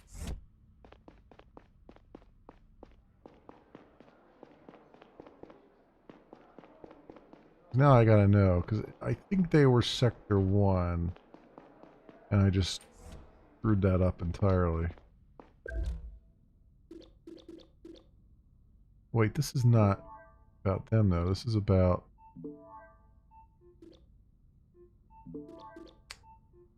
Wait a minute. Did they send me something here?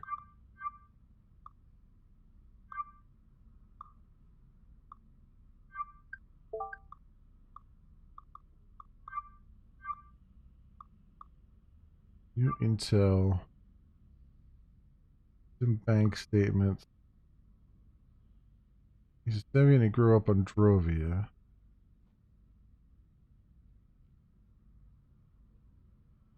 No, it was Sector 2. The one that blew up 40 years ago? Bolton Security was sued into oblivion. Oh, yeah. Yeah. Well, I was correct. It was Sector 2. It blew up 40 years ago. Blah, blah, blah. Huh. He didn't give me much, though. I was kind of expecting a little bit more than that from him. Like, the way it cut off, I felt like it was, like I didn't get what I was supposed to get out of him. Submit the sheet on Moore's motive?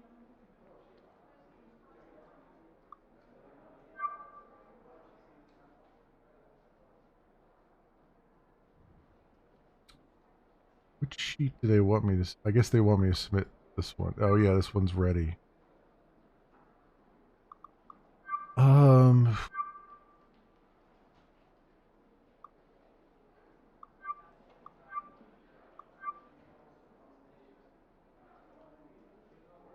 I feel like his motive is his thick wife, based on what I've seen. Like, all the clues are leading towards that. Like, she had stuff there. He has a subscription to a company for his prescriptions, for her prescriptions.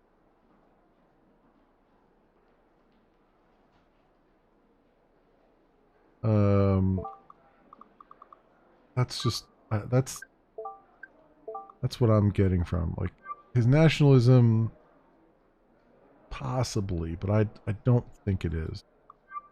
And I know that he's got augmentations that prevent him from getting drug addicted. So I'm gonna say his sick wife is his motive. Alright, talk to Gary. Where's Gary anyway? Oh, there he is.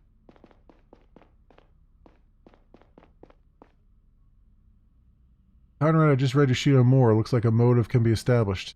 Should pay his wife another visit. Didn't seem to know anything yesterday. Maybe she'll tell you more if you confront her with her husband's motive. Roger that. See you there. Okay. I guess we'll see if this does it or not.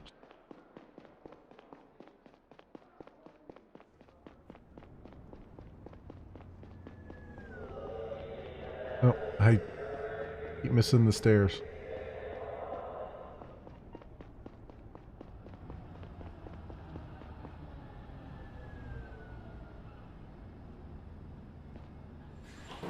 It's packed. The train is packed.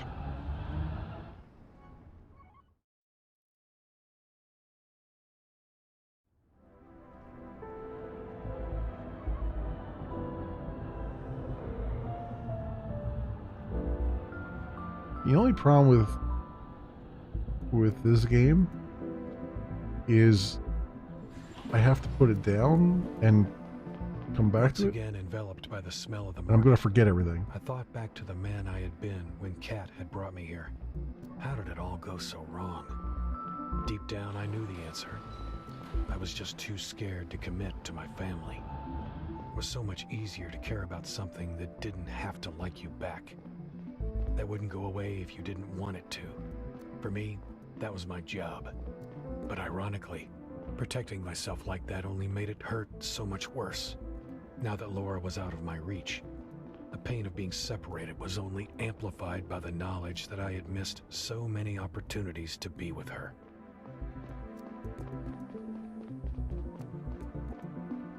Yeah, that'll happen. I mean, the game is really good at like giving me logs and stuff to read, but like there's so many little details that you gotta pick out that I know I'm gonna forget them between now and next week, and it's it means I'm gonna be and really need all the like tiny details here. Before I do this, see if there's anything else to interact with here. No, okay. Hello, Mrs. Moore. Oh, it's you again. Hello. Sorry to disturb you a second time, but I need to ask you a few more questions. So you're still after my husband? I told you he was on vacation on Femus.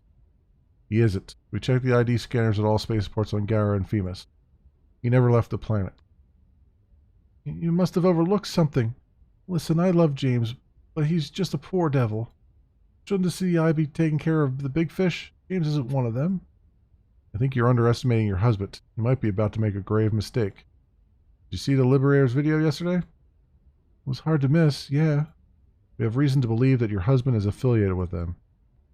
Seriously? That's what you came up with? He might have sold drugs or started a fight once or twice. This is completely out of his league. Did some research and it seems like your husband has a strong motive. Your husband is being paid for the attack and he needs the money for your medication. It's true that I suffer from a lung condition, but we've always managed. If he carries out this attack and we catch him, he goes to prison for life. If we get him before, the sentence will be significantly less severe. Did you also find out how I got my condition? I was a miner at Milex Mining on Femus. Turned out that I was inhaling harmful gases for months every day. The bosses knew about it, but the money was too good. Hundreds of people's lungs were irreversibly damaged, and you know what? Milex got away with it. They were cleared of all charges. No compensation at all. We have to pay for our medicine ourselves. Why are you going after my husband and not after people like them? I'm really sorry that happened to you. There's nothing I could do about it right now. What we could do is stop your husband from doing something really stupid. We have reason to believe that he's involved in an imminent terror attack. If there's anything you didn't tell me, I need to know right now. What happens if you're right and you catch him? He would probably go to prison for a few years, but it would be much worse if we caught him after the fact. I saw a message on his cell before he left. It was a booking confirmation from a hotel, but it wasn't on Femus. It was the Korean Hotel, here on Gara. I thought he might be cheating on me. He booked it until tomorrow. Thank you, Mrs. Moore. You've been very helpful. Promise me he won't get hurt. He's an idiot, but he's a good guy. Please, I need him. I promise to do my best. I promise I'll do my best to protect it. Listen, I'm pregnant. If he's about to do something stupid, remind him of our unborn son. That will make him consider his decisions. I will. Thank you for your help. Jesus. I just made a promise to her that I wouldn't shoot her husband. Oh boy. The Korean Hotel. Never a good promise to make. I didn't even need to look that up. It was directly next to the Grand Church at Korean Square, one of the most important houses of prayer for Saviants here on Gara. It probably would be crowded with believers and tourists tomorrow morning. No doubt it was the Liberator's next target. The rush of making progress in the case only lasted a few moments until I realized that now I had to make a tough decision. If I told Zora about the target, I couldn't tell the CDI, and vice versa. Why not? And why would we tell Zora about any of this? Like, I don't understand. Did I miss something important here?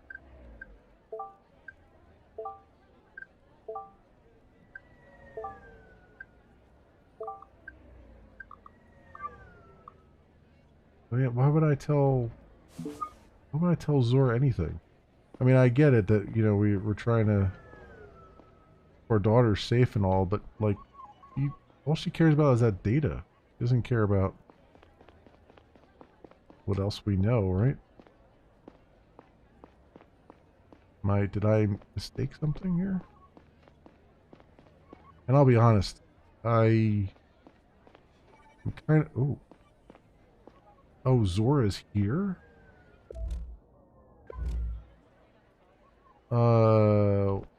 She's tailing me around? The frig? Well, this is interesting. I think we're going to stop here. Yikes. Because we're going to have to... She's probably going to confront us. I don't know why she's tailing us around, but she is. And I don't know why she cares about this particular point. I mean, other than the fact that we're getting close to something, but she wants to know about the data, right? I don't know. This is going to be an interesting conversation, but it's going to have to take place in the next episode.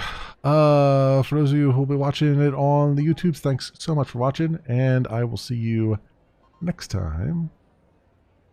For those on stream, thanks for hanging out, keeping me company, and all those things. This is a fantastic game. So fantastic that I'm like nervous that I have made some poor decisions. Like, this is one of those things where I want to get the best ending I can, and I feel like I'm not going to get the best ending because I'm going to do something that,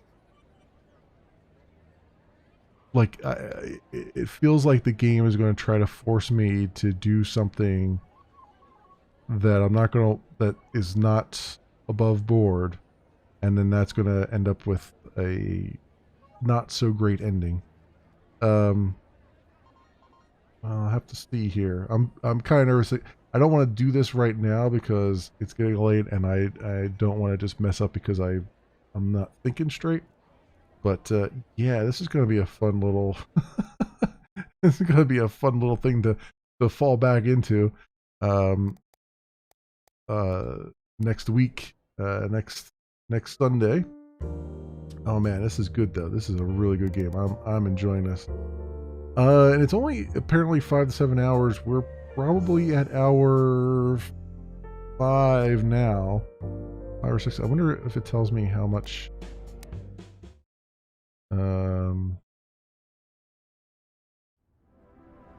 completion I've had. Go back here. Profile. We're at 68%. 68% right now. That's, so we'll probably, we were at 40 something, so we went up 20%. So may finish it next week. I don't know. It's gonna be an interesting one because I'm gonna be agonizing over every decision going forward here probably. But yeah, this is fantastic. This is absolutely fantastic. Definitely recommend. I kind of feel a little bit bad because I'm going to be spoiling the game for people. But from what I understand, it's there's several different endings. So most likely the ending that I get will not be the ending others get if they play it themselves and don't look at the decisions that I've made. So we'll see on that. But yeah, that does it for Lacuna for tonight.